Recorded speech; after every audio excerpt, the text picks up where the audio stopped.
जिल्ला समन्वय भक्तपुरका सदस्यज्यूहरू, प्रमुख प्रशासकीय अधिकृत तथा नगरपालिका र मातहतका सम्पूर्ण कर्मचारीहरू, नगर प्रहरी, सञ्चारकर्मी मित्रहरू, प्रत्यक्ष प्रसारण मार्फत जोडिनुभएका सम्पूर्ण नगरवासी दाजुभाइ तथा दिदीबहिनीहरू, सर्वप्रथम म सूर्यविनायक नगरपालिकाको नगरसभाको 9औं अधिवेशनमा म यहाँहरू सबैलाई हार्दिक स्वागत गर्दछु।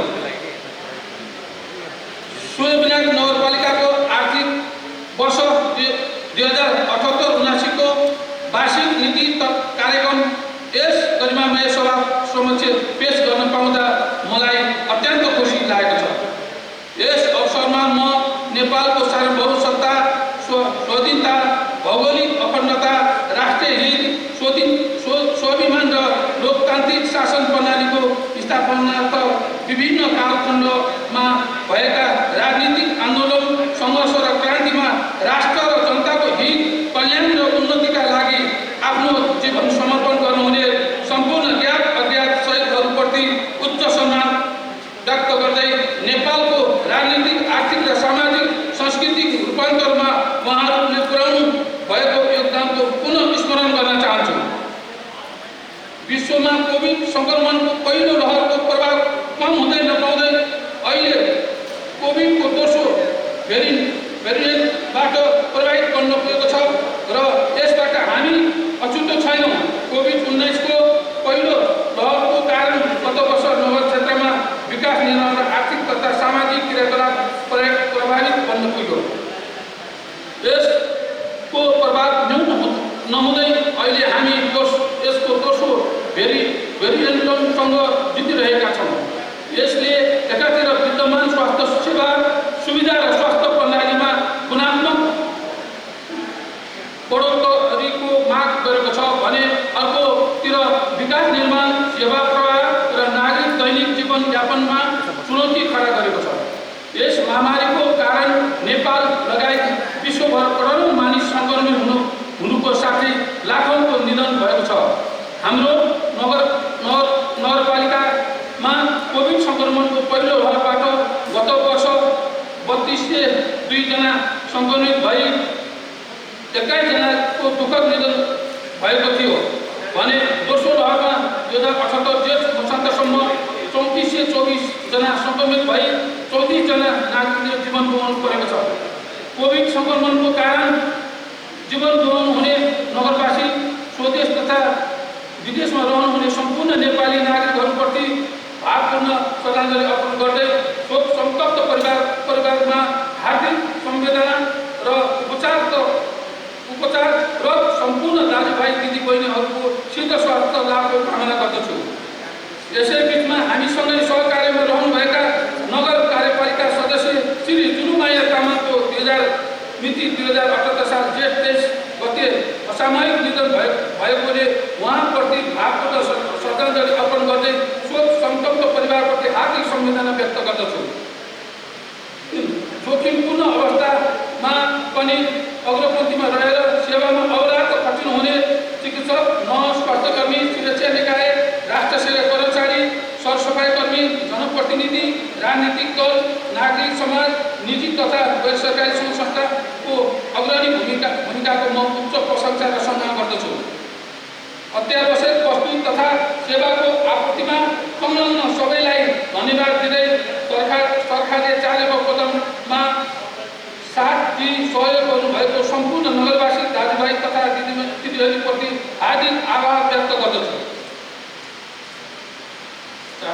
नेपालको संविधान जारी भएसँगै सङ्घीय शासन प्रणाली संस्थागत गर्नको लागि सम्भव 2014 साल वैशाख 31 गते सम्पन्न स्थानीय तहको निर्वाचनबाट निर्वाचित भई हामीले कार्यभार सम्हालेको 2078 साल जेठ 10 गते 4 वर्ष पुरा भई 5औं वर्षमा प्रवेश गरेको छ। विश्वव्यापी फैलिएको कोभिड महामारीका कारण गत वर्ष र यस वर्ष पनि हाम्रो सोच र समय यस विरुद्धको लडाइँमा केन्द्रित गर्नुपर्ने भएको छ। तथापि हामीले निर्वाचनका क्रममा उल्लेखित प्रतिबद्धताहरूलाई पुरा गर्ने सन्दर्भमा कार्यस्थल संरचना, कानुन, जनशक्ति लगायत विषयमा शून्य प्रायको अवस्थाबाट अगाडि बढेको बीचको एकता र सूझबुझपूर्ण व्यवहार, नगरवासीको साथ सहयोग र एकबद्धता तथा राष्ट्र सेवक कर्मचारीको सहयोगका कारण यस बीचमा कानुन तर्जुमा, संरचना निर्माण, जनशक्ति व्यवस्थापन, पूर्वाधार निर्माण, संस्थागत क्षमता र विकास, सामाजिक आर्थिक रूपान्तर क्षेत्रमा महत्त्वपूर्ण उपलब्धि हासिल गरी निर्वाचनमा गरेको प्रतिबद्धता पुरा भएको सुनाउँदा पाउँदा गौरव महसुस भएको छ। 67 किलोमिटर पक्की र 11 किलोमिटर कच्ची सडक निर्माण, 12वटा पुल निर्माण, 10वटा खानेपानी आयोजना निर्माण, 1500वटा सडक बत्ती जडान, 11वटा सिँचाइ पुल निर्माण, 5वटा पर्यटकीय स्थल र त्यहाँसम्म पुग्ने पहुँच मार्ग निर्माण, 17,517वटा भवन नक्सा पास, 53वटा कानुन निर्माण, न्यायिक समितिबाट 133वटा विभागको निरूपण, प्रधानमन्त्री रोजगार कार्यक्रमबाट 20 जनालाई 100 दिन बराबरको रोजगारी, 7901 जनालाई राहत वितरण, 10वटा सामुदायिक भवन र 34वटा विद्यालय निर्माण, 25वटा मठ मन्दिर निर्माण तथा 2009वटा स्वास्थ्य केन्द्रको स्तर उन्नति, 16,837 जनाभन्दा बढी नगरवासीको PCR परीक्षणको लागि निःशुल्क थप सङ्कलन, नेपाल सरकारले तोकेको वञ्चित उमेर समूहका 136 जनालाई कोभिसिल्ड र 21,000 जनालाई भेरोसिल खोप लगाउने काम सम्पन्न। नगरपालिकाको अग्रतामा सुविधा सम्पन्न स्वयं अस्पताल सञ्चालनको तयारी यस अवधिमा भएको केही प्रमुख उपलब्धि भएको बेहोरा यस ग्रामीण सभामा प्रस्तुत गर्न चाहन्छु। कोभिड सङ्क्रमणको कारण विश्व अर्थतन्त्रको साथै नेपालको अर्थतन्त्रमा गत वर्ष र चालु वर्षमा गम्भीर असर परेको छ भने यसले आगामी आर्थिक वर्षमा समेत चुनौती खडा गर्ने निश्चित प्राय भएकोले कोभिड महामारीको असरलाई न्यूनीकरण गर्दै जनजीवन सामान्य बनाउनको लागि चुनौतीपूर्ण छ। नेपाल सरकार तथा प्रदेश सरकारबाट प्राप्त हुने अनुदान, अन्य कार्यक्रमगत स्रोत तथा राजस्व बाँडफाँडमा कमी र नगरपालिकाको आन्तरिक स्रोत परिचालनमा समेत कमी आउने देखिएको छ। यस्तो अवस्थामा एकातिर महामारीको नियन्त्रण, थप लगानी गर्नुपर्ने र अर्कोतर्फ नगरको सङ्घ र विकास सेवा प्रवाहमा साथै नगरवासीहरूको अपेक्षा अनुरूप देखिने गरी क्रियाकलाप सञ्चालनमा स्रोतमाथि चाप पर्ने निश्चित छ। 7. महामारीका कारण सङ्घ र सामाजिक तथा आर्थिक क्षेत्रमा गरेको प्रतिकूलतालाई सम्बोधन गर्दै समृद्ध नेपाल, सुखी नेपालीको राष्ट्रिय आकांक्षा सहितको दिगो विकासको लक्ष्यहरू हासिल गर्न कृषि, उद्योग, शिक्षा, पर्यटन र पूर्वाधार विकासको माध्यमबाट यस नगरपालिकालाई मुलुककै उत्कृष्ट, व्यवस्थित, सुन्दर एवं हराभरा नगर बनाई हाम्रो रहल समृद्ध नगरको सपनालाई साकार पार्न देखाएका रणनीति आधार र पक्षलाई ध्यानमा राखी आर्थिक वर्ष 2078-79को नीति तथा कार्यक्रम तर्जुमा गरेको छ। कोभिड महामारी राष्ट्रिय तथा अन्तर्राष्ट्रिय अर्थतन्त्रका नकारात्मक प्रभावका कारण नेपाल सरकार, प्रदेश सरकार, विकास साझेदारहरूबाट प्राप्त हुने अनुदान एवं सहायतामा कमी आउन सक्ने भएकोले अधिकतम आन्तरिक स्रोत परिचालन गर्ने, आर्थिक क्रियाकलाप, कृषि उत्पादन, स्थानीय स्तरमा रोजगारी सृजना, विकास निर्माण र सामाजिक जनजीवनमा थप क्षति हुन नदिई कार्य सुचारू गर्ने, स्रोतको विविधता प्रयोग र आर्थिक उपलब्धि तथा विकासका प्रतिफलहरूको न्यायोचित विवरण गर्ने, स्वास्थ्य, शिक्षा तथा अन्य सामाजिक क्षेत्रमा कार्यरत सञ्चालन र गुणस्तरीय सेवा प्रवाह गरी स्वास्थ्य, शिक्षित, न्यायपूर्ण र गतिशील सामाजिक जीवन स्थापना गर्ने, समग्र र सन्तुलन विकासको लागि सुरु गरिएको आयोजना तथा कार्यक्रमहरू तोकिएको समय, लागत र गुणस्तरमा सम्पन्न गर्ने, आयोजना तथा कार्यक्रमहरूको प्राथमिकीकरण, फजुल खर्च नियन्त्रण, वित्तीय अनुशासन कायम राख्दै अनुत्पादन क्षेत्रको लगानी नियन्त्रण गरी उत्पादनशील र रोजगारीमूलक क्षेत्रमा लगानी बढाउने, सेवा प्रवाहमा सुधार, सुशासन, जवाबदेहिता र पारदर्शिता अभिवृद्धि गर्ने। 8. निर्वाचनको क्रममा जनता सामु हामीले प्रस्तुत गरेका प्रतिबद्धता अनुसारका लक्ष्य हासिल गर्न नेपालको संविधान, नेपाल सरकार तथा प्रदेश सरकारको वार्षिक नीति तथा कार्यक्रम र बजेट आवधिक योजना दिगो विकास लक्ष्यका साथै अन्य क्षेत्रगत नीति एवं मार्गदर्शनमा आधारित भई उपरोक्त नीति योजना र कार्यक्रमहरूसँग सामञ्जस्यता कायम गर्दै नगरपालिकाको वस्तुस्थितिमा आधारित नीति तथा कार्यक्रमको अनुमा गरी नगरवासीको आधारभूत आवश्यकताको परिपूर्ति, रोजगारी चेतना विकास, स्थानीय स्रोत साधन, सीप पुँजी र प्रविधिको प्रयोग, समावेशिता, सुशासन, सामाजिक न्याय र समानता र सुरक्षाको प्रत्याभूति तथा मानव संसाधनको क्षमता विकास गरी नगरपालिकाबाट प्रभाव हुने सेवालाई व्यवसायिक, प्रतिस्पर्धी, जनमुखी, पारदर्शी र परिमिति बनाउँदै सुशासनलाई संस्थागत गर्ने दिशामा नीति कार्यक्रम केन्द्रित रहेको छ। 9.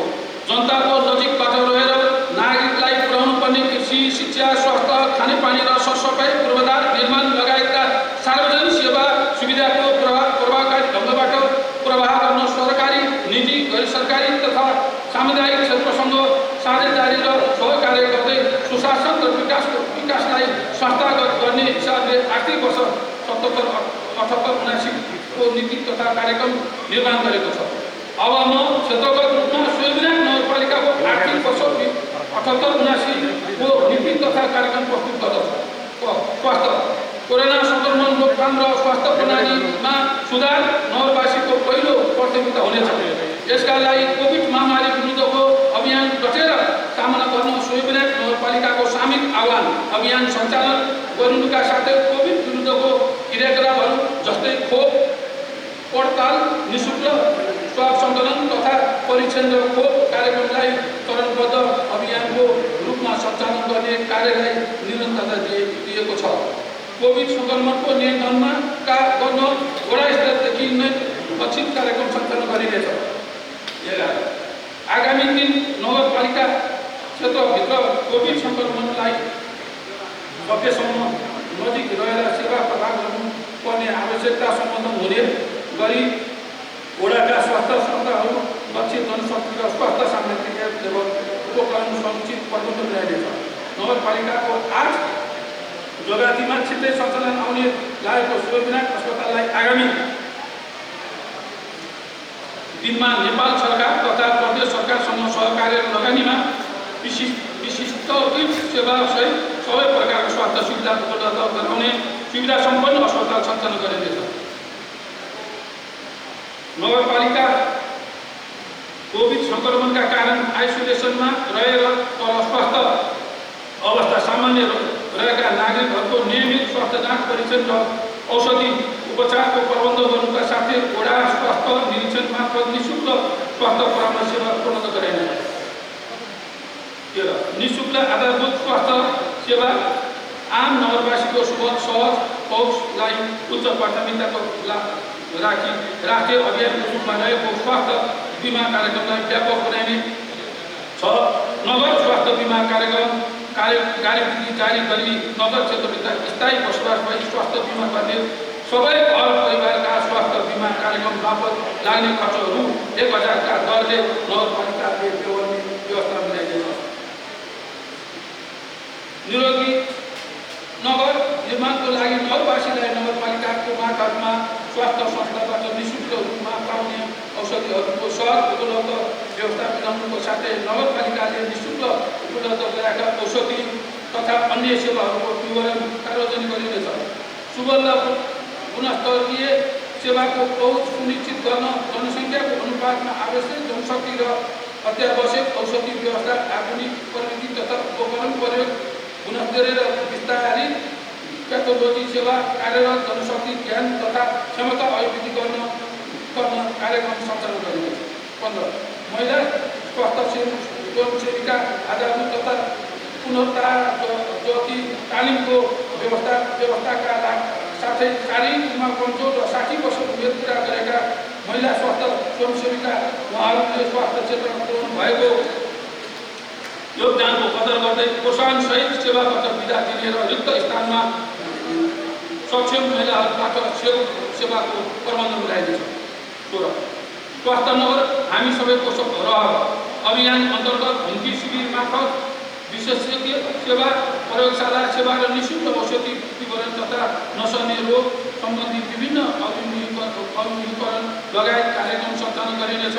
नगर क्षेत्रभित्र स्थायी बसोबास गर्ने 16 वर्ष मुनि उमेर समूहका क्यान्सर बिरामीको उपचार विशेष आर्थिक सहायता पूर्ण गराइनेछ। शिक्षक दर्पण मिलान तथा व्यवस्थापनको कार्य सम्पन्न गरी सामुदायिक विद्यालयहरूलाई नेपाल सरकार तथा प्रदेश सरकारको सहयोग नगरपालिकाको र समुदायको सहकार्यमा पूर्वाधार र स्रोत साधनले सम्पन्न पुर्याइएको कार्यलाई प्राथमिकताका साथ अगाडि बढाइनेछ। नगर क्षेत्रभित्र सार्वजनिक विद्यालय शुद्ध पिउने पानीको लागि पानी शुद्धिकरण प्रणाली जडान कार्यको थालनीका साथै आधारभूत स्वास्थ्य सामग्री उपलब्धको व्यवस्था गरिनेछ। बालबालिकाको स्वास्थ्य सुरक्षा तथा पढाइमा कोभिड सङ्क्रमणको जोखिमलाई ध्यानमा राखी सूचना प्रविधि तथा कम्प्युटरको माध्यमबाट अनलाइन कक्षा सञ्चालनको सहयोग पुर्याउनेको साथ सबै सामुदायिक विद्यालय इन्टरनेट जडान गरिनेछ। यसको प्रभावकारिता वृद्धिको लागि विद्यालयका शिक्षकहरूलाई तालिम तथा क्षमता विकास कार्यक्रम सञ्चालन गर्नुको साथै शिक्षकहरूसँग कार्य सम्पादनको समीक्षा गरी अध्ययन गरेका विद्यार्थी विषय र विद्यालयको नतिजाको आधारमा दण्ड र पुरस्कार व्यवस्था गरिनेछ। बालबालिका विद्यालयमा ल्याई सिकाउनुको नीतिलाई निरन्तरता दिइनेछ। स्थानीय इतिहास भूगोल र कलाशास्त्र संस्कृति आदि विषयको जानकारी र नगरपतिको अवलम्बनको विकास गर्न स्थानीय पाठ्यक्रम निर्माण गरी कार्यान्वयनमा ल्याइनेछ। विद्यालय समूह र व्यवस्थापन विद्यार्थी तथा नजिकको आधारमा उत्कृष्ट सामुदायिक विद्यालयलाई पुरस्कृत गर्ने कार्यको थालनी गरिनेछ। नगरपालिकाभित्र प्रत्येक सामुदायिक विद्यालयबाट एसई परीक्षामा सर्वोत्कृष्ट नतिजा हासिल गर्ने एकजना विद्यार्थी र नगर क्षेत्रमा स्थायी बसोबास गरेका उच्च शिक्षामा सर्वोत्कृष्ट नतिजा हासिल गर्ने जेहेन्दार विद्यार्थीहरूलाई पुरस्कृत गरिनेछ। 21 बालबालिका केन्द्रको सुदृढीकरण गरी नमुना बाल विकास केन्द्रको रूपमा विकास गरिनेछ। बाल विकास सहजकर्ता र विद्यालयका कर्मचारीलाई मासिक रूपमा नेपाल सरकारले उपलब्ध गराउने सेवा सुविधा अतिरिक्त नगरपालिकाले थप प्रोत्साहन भत्ता उपलब्ध गराउनेछ। सामुदायिक विद्यालयमा प्रारम्भिक कक्षादेखि माथिका कक्षासम्म अङ्ग्रेजी माध्यमबाट पठन पाठन गर्ने नीतिलाई प्रभावकारी रूपमा कार्यान्वयन गरिनेछ। 22 सामुदायिक विद्यालयको प्राथमिक तहका अध्ययन गर्ने विद्यार्थीलाई उपलब्ध गराएको निःशुल्क खाजा कार्यक्रमलाई थप प्रभावकारी बनाउन आवश्यक व्यवस्था हुनुको साथै विद्यालय सेनिटरी प्याड व्यवस्थापन गर्न भेन्डिङ मेसिन तथा डिस्पोजल मेसिन जडान गर्न थालनी गरिनेछ। 23 नगर क्षेत्रभित्र सञ्चालित संस्थागत विद्यालयहरू दर्ता सूचीकरण तथा नवीकरणको कार्यलाई निरन्तरता दिइनेछ।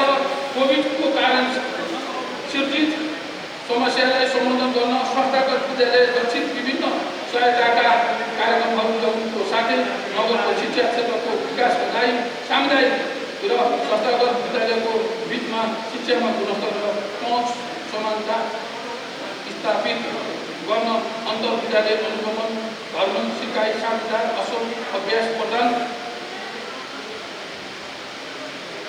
र विभिन्न किसिमका अतिरिक्त तथा सहक्रियाकलाप निरन्तर सञ्चालन गरिनेछ। कृषि तथा पशुपक्षी विकास। 24 नगरपालिकाभित्र कृषियोग्य जमिन पर्याप्त भएका वडामा कम्तीमा एउटा नमुना कृषि पटेल क्षेत्र विकास गरिनेछ। युवाहरूलाई कृषि पेसामा आकर्षण गर्न आफ्नो ठाउँ आफै बनाऊ अभियान सञ्चालन गरी माग आवश्यकता र औचित्यको आधारमा व्यावसायिक तालिम र तालिम लिएकालाई मौसम अनुसार उन्नत जातको फलफुल तरकारी तथा अन्नबालीहरूको लागि सहज र सरल ढङ्गबाट अन्न गाई मल बिउ नवीनतम प्रविधि र प्राविधिक सल्लाह समयमा उपलब्ध गराइनेछ। 25 बाँझो जमिनको प्रयोग कृषिमा आत्मनिर्भर बन्न सहयोग भन्ने सोचका साथ बाँझो जग्गामा खेती गर्न प्रोत्साहन गरिनेछ। व्यावसायिक पुष्प खेती गरिएका कृषकहरूलाई पुष्प खेतीको आकर्षण गराई रोजगारीको सिर्जना गर्नु पुष्प खेती अनुदानमा योजना वितरण कार्यलाई निरन्तरता दिइनेछ। एक घर एक फलफुलको बिरुवा कार्यक्रम सञ्चालन गरी बढीभन्दा बढी फलफुल प्रोत्साहनलाई उत्पादनलाई प्रोत्साहन गरिनेछ। कृषकलाई सामूहिक खेतीबाट आकर्षण गर्न पर्ने 5 जना समूह बनाई परियोजना प्रस्तावको सहित आउने कृषकहरूलाई अधिकतम 3 लाखसम्म कृषि अनुदान उपलब्ध गराइनेछ।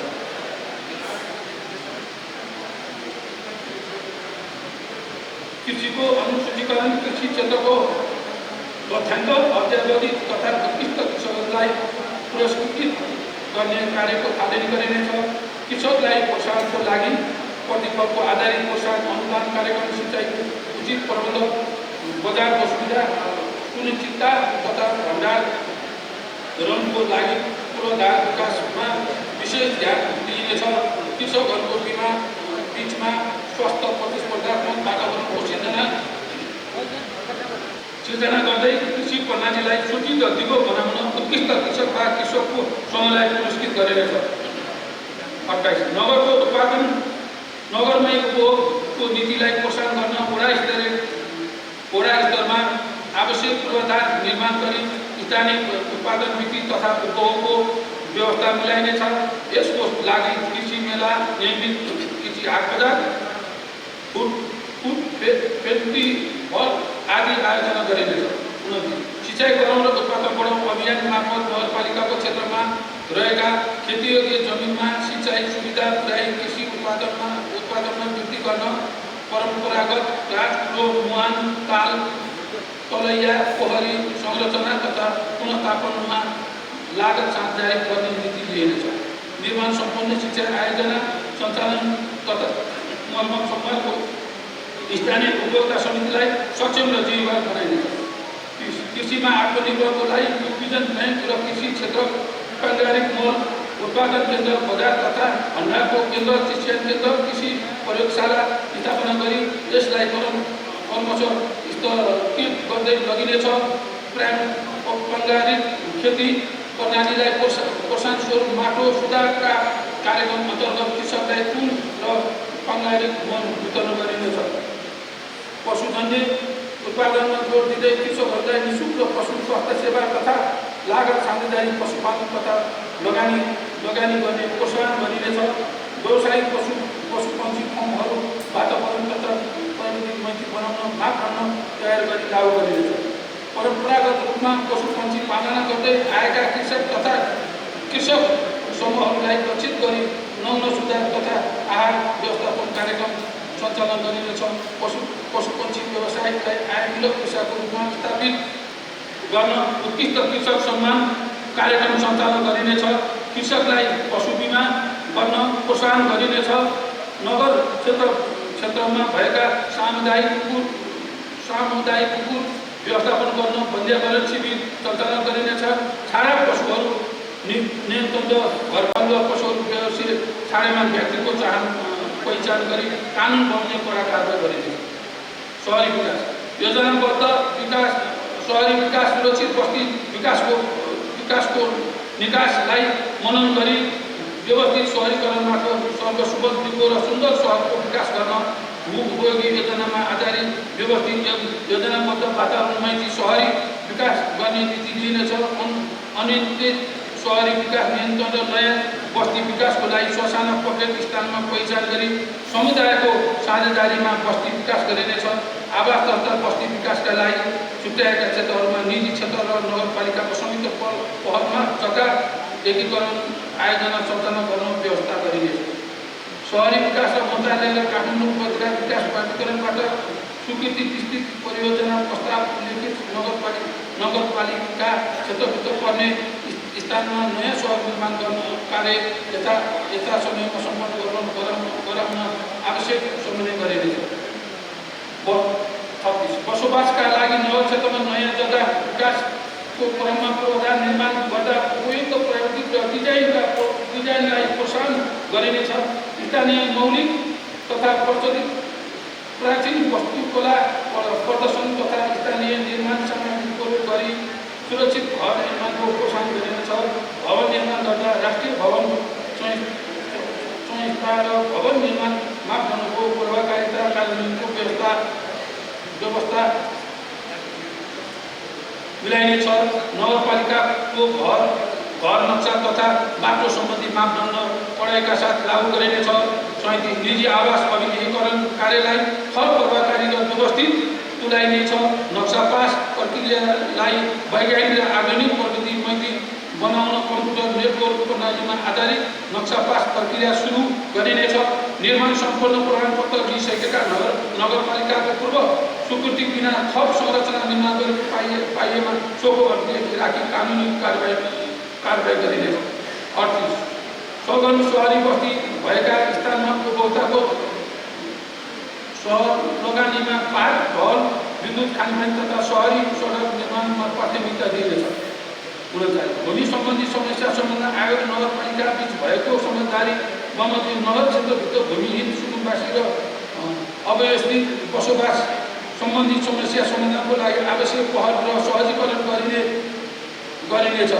40 नगरपालिकाको स्वीकृति बिना भौतिक संरचना निर्माण गरेका यस्तो भौतिक संरचना नगरपालिकाबाट हटाउन लागेको सम्पूर्ण खर्च सरकारी बाँकी सरह व्यवस्थित व्यक्ति वा संस्थाबाट वसुल गरिनेछ। पूर्व स्वीकृति बिना नगर क्षेत्रमा जग्गा समयले भू संरक्षण कार्य वा जमिन अधिग्रहण गरेको देखिएमा तत्काल कानुनी दायरामा ल्याइनेछ। 4 सार्वजनिक जग्गा उपयोग सम्बन्धी कार्यविधि तर्जुमा गरी सार्वजनिक जमिन तथा नदी विकासको क्षेत्रमा उपयोगी खुल्ला क्षेत्रको निर्माण विकास व्यवस्थापन गर्ने तथा बीचमा सरकारी कार्यालय, सरकारी अस्पताल, सिटी हल, सवारी जाँचपाट क्षेत्र निर्माण गर्न दिने व्यवस्था ल्याइनेछ। नगर क्षेत्रका खुल्ला उपयुक्त र मापदण्ड पुगेका स्थान संयुक्त आवास अपार्टमेन्ट वा बहुउपयोगी व्यापारी भवन कम्प्लेक्स निर्माण गर्न निजी क्षेत्रलाई प्रोत्साहन गरिनेछ। सार्वजनिक जग्गाको रेखाङ्कन नक्सा सीमाङ्कन अधिगमित क्षेत्रको पुनः प्राप्तिको प्रक्रिया सदाका साथ अगाडि बढाइनेछ। भएका सार्वजनिक जग्गाको संरचना र सार्वजनिक हितमा प्रयोग गर्ने नीति दिइनेछ। पूर्वाधार निर्माण एकीकृत शहरी विकास योजना अनुसार संविधानले परिकल्पना गरे बमोजिम नेपाली मौलिकता सहितको वातावरणीय मैत्री दिगो पूर्वाधार विकास गरिनेछ। पूर्वाधार निर्माण विकासमा नेपाल सरकार तथा प्रदेश सरकारका विषयगत मन्त्रालय निकायहरूसँगको साझेदारी र समन्वयको शोध परिचालन गरिने। नगरपालिकाभित्र धार्मिक तथा पर्यटकीय क्षेत्रको पहुँच मार्ग नयाँ तथा पुराना बस्ती जोड्ने, अन्तर आधार सडक तथा पुल निर्माणलाई प्राथमिकताका साथ अगाडि बढाउने, अधुरा आयोजनाहरूलाई समयमा सम्पन्न गर्ने नीति लिइनेछ। 44 नगर क्षेत्रको सडक पूर्वाधार विकासलाई थप व्यवस्थित गरी सडकजन्य जोखिम न्यूनीकरण गर्न नगर क्षेत्रभित्रका सडक, चोक तथा सार्वजनिक स्थलहरूमा नगरपालिकाको सहयोग सडक प्रतीकरणको लागि नगद उज्यालो कार्यक्रम सञ्चालन गरिनेछ।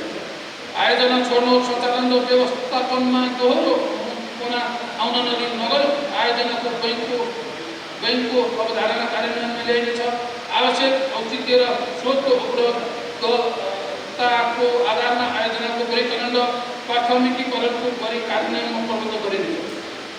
46 खुला र दीर्घकालीन महत्त्वका पूर्वाधार निर्माणलाई प्राथमिकता दिई तोकिएको समय, लागत र गुणस्तरमा सम्पन्न गरिनेछ।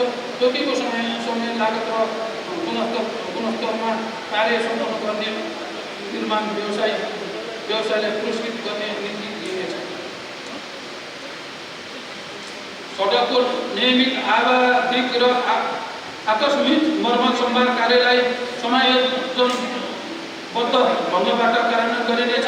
नियमित मर्मत सम्भार निर्मित पूर्वाधारको दिगोपनको आधार भन्ने भावनालाई आत्मसात गरी नगर क्षेत्रमा गरिएका पूर्वाधार विकास भौतिक संरचनाको दिगो व्यवस्थापनका लागि नगरपालिकाको मर्मत सम्भार कोषमा रहेको वर्ष निश्चित रकम जम्मा गर्ने नीति लिइनेछ। सोको लागि मर्मत सम्भार कोष व्यवस्थापन कार्यविधि निर्माण गरी कार्यान्वयन गरिनेछ। 48 बढ्दो सहरीकरण र सहरी साधनको चापलाई व्यवस्थित गर्न नगर क्षेत्रमा भएका खुल्ला क्षेत्रहरूले पहिचान गरी सामुदायिक, सहरी तथा निजी क्षेत्रसँग सहकार्यमा सशुल्क तथा निःशुल्क पार्किङ व्यवस्था गरिनेछ। प्रत्येक वडामा कम्युनिटी हल, लाइब्रेरी, खेल मैदान, फुटसल, पौडी पोखरी, जिम हल निर्माणको लागि स्थान पहिचान गरी प्रक्रिया अगाडि बढाइनेछ। निर्माण सम्पन्न भएका पूर्वाधार सञ्चालन तथा व्यवस्थापनको दिगोपनको लागि सार्वजनिक निजी साझेदारी गरिनेछ। 50 विकास बजेटलाई उत्पादनशील योजना र कार्यक्रममा प्राथमिकता दिइनेछ।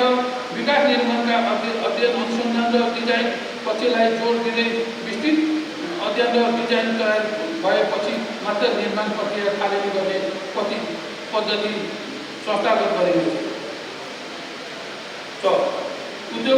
उद्यमशीलता र रोजगारी नगर क्षेत्रका सबै घरेलु साना तथा मझौला उद्योगको अभिलेखीकरण र सूचीकरण गरी विवरण अद्यावधि गरिनेछ। नगर उद्योग व्यवसाय ऐन तर्जुमा गरिनेछ।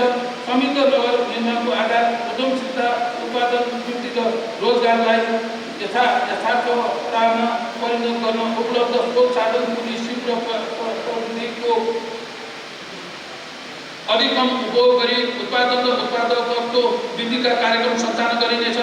स्थानीय स्रोत साधन सिप र प्रविधिक आधार रोजगारीको सिर्जना गर्ने घरेलु साना तथा मझौला उद्यमहरूलाई प्राथमिकता र प्रोत्साहन गरिनेछ। 53 हातमा सिप नभएका तर म सक्छु र म गर्छु भन्ने भावना भएका युवालाई दक्ष र सिप युक्त बनाई रोजगारीको सुनिश्चितताको लागि छोटो अवधिको प्रविधिक तथा सिपमूलक तालिम सञ्चालन गरिनेछ। सिप भएका उद्यमशील नागरिकलाई व्यवसाय सञ्चालन गर्न समन्वय र सहजीकरण गरिनेछ। सृजनशील उद्योग व्यवसाय सञ्चालन गर्ने धेरैलाई रोजगारी दिनेका रोजगारीको अवसर सिर्जना गर्ने उद्यमीलाई वर्ष उद्यमी सम्मानबाट पुरस्कृत गरिनेछ। व्यवसाय कृषि उद्यमशीलता र निजामती सेवामा प्रवेश गर्न इच्छुक युवाको लागि रोजगारी दिने सिपमूलक तालिम तयारी कक्षा सञ्चालन गरी तिनको अभिलेखीकरण र नगरपालिकालाई सञ्चालन गर्ने विभिन्न क्रियाकलाप तिनै तालिम लिएका व्यक्तिहरूलाई प्राथमिकता दिइनेछ। नगरपालिकाको अग्रसरतामा प्राविधिक तथा सिप विकास स्कुल सञ्चालन तयारी थालिनेछ। 56 रोजगार सेवा केन्द्रलाई प्रभावकारी बनाई श्रम सूचना बैंक मार्फत रोजगारी प्राप्तिका सहयोगी गरिनेछ। प्रधानमन्त्री रोजगार कार्यक्रमलाई सिपयुक्त दक्ष जनशक्ति विकास र रोजगार सम्बन्धी अन्य कार्यक्रमसँग आबद्ध गरी यथार्थ उत्पादनमूलक रोजगारी सिर्जना गर्ने बेरोजगार लक्षित अभियानको रूपमा कार्यान्वयन गरिनेछ। उपभोक्ताको हक हित र अधिकार संरक्षणका लागि बजार अनुगमन नियमित र व्यवस्थित गरी गुणस्तरीय र स्वच्छ कर सामान सुपथ मूल्यमा सहज ढङ्गबाट उपभोक्ताले प्राप्त गर्ने कुराको सुनिश्चित गरिनेछ। नगर क्षेत्रभित्र खाद्यान्न उत्पादन आपूर्ति र भण्डारको व्यवस्था अत्यावधिक प्रतिवेदन प्राप्त गर्ने प्रणालीको विकास गरिनेछ। नगर क्षेत्रमा खाद्य सङ्कट उत्पन्न हुन नदिन नगर क्षेत्रलाई लक्षित गरी कृषि सहकारी तथा निजी क्षेत्रको सहकार्यको लागत साझेदारी फुड बैंक स्थापना गरी कार्यान्वयनमा ल्याइनेछ। नगर क्षेत्रमा भएको उत्पादनलाई नगरमै उपभोग गर्ने रणनीति तय गरिनेछ। 6 पर्यटन वन तथा वातावरण संरक्षण नगर क्षेत्रभित्रको जैविक विविधता, ऐतिहासिक, धार्मिक, सांस्कृतिक एवं पर्यटकीय सम्पदाहरूको पहिचान गरी त्यसको अभिलेखीकरण गर्दै प्रचार प्रसार संरक्षित तथा प्रवर्धन र विकास गरिनेछ। नगर क्षेत्रभित्र रहेका राष्ट्रिय प्राणी उद्यानको जैविक विविधता संरक्षण गर्दै यस आसपासको क्षेत्रलाई समेत निजी क्षेत्रसँगको सहकार्यमा पर्यटकीय पूर्वाधारको निर्माण गरी नगरपालिकाको आन्तरिक आय वृद्धि गर्ने नीति दिइनेछ। 60 नगर क्षेत्रभित्र फुर्सदको समय उपयोग गर्न मनोरञ्जन दिने स्थल, साहसिक खेल पदमार्ग, आराम क्षेत्र लगायत मानव निर्मित पर्यटकीय संरचना तथा पूर्वाधार निर्माण र विकासको निजी क्षेत्रलाई प्रोत्साहन र सहजीकरण गरिनेछ। धार्मिक, सांस्कृतिक र साहसिक पर्यटन विकासमा प्रवर्धन गरिनेछ। 61 भाषा, कला, संस्कृति, सम्पदा र साहित्यको संरचना प्रवर्धन र विकास गर्न कार्यक्रम सञ्चालन गरिनेछ। लोक संस्कृतिको प्रयोगको रूपमा रहेका पुराना बाजागाजा संरक्षित एवं प्रवर्धन गर्न विशेष कार्यक्रम ल्याइनेछ। सफा र हरित शहरको सपना साकार पार्न नगर क्षेत्रका खाली जमिन वृक्षारोपण, हरित पार्क तथा हरित पथ मार्ग निर्माणलाई अभियानको रूपमा सञ्चालन गरी हराभरा नगर बनाइनेछ।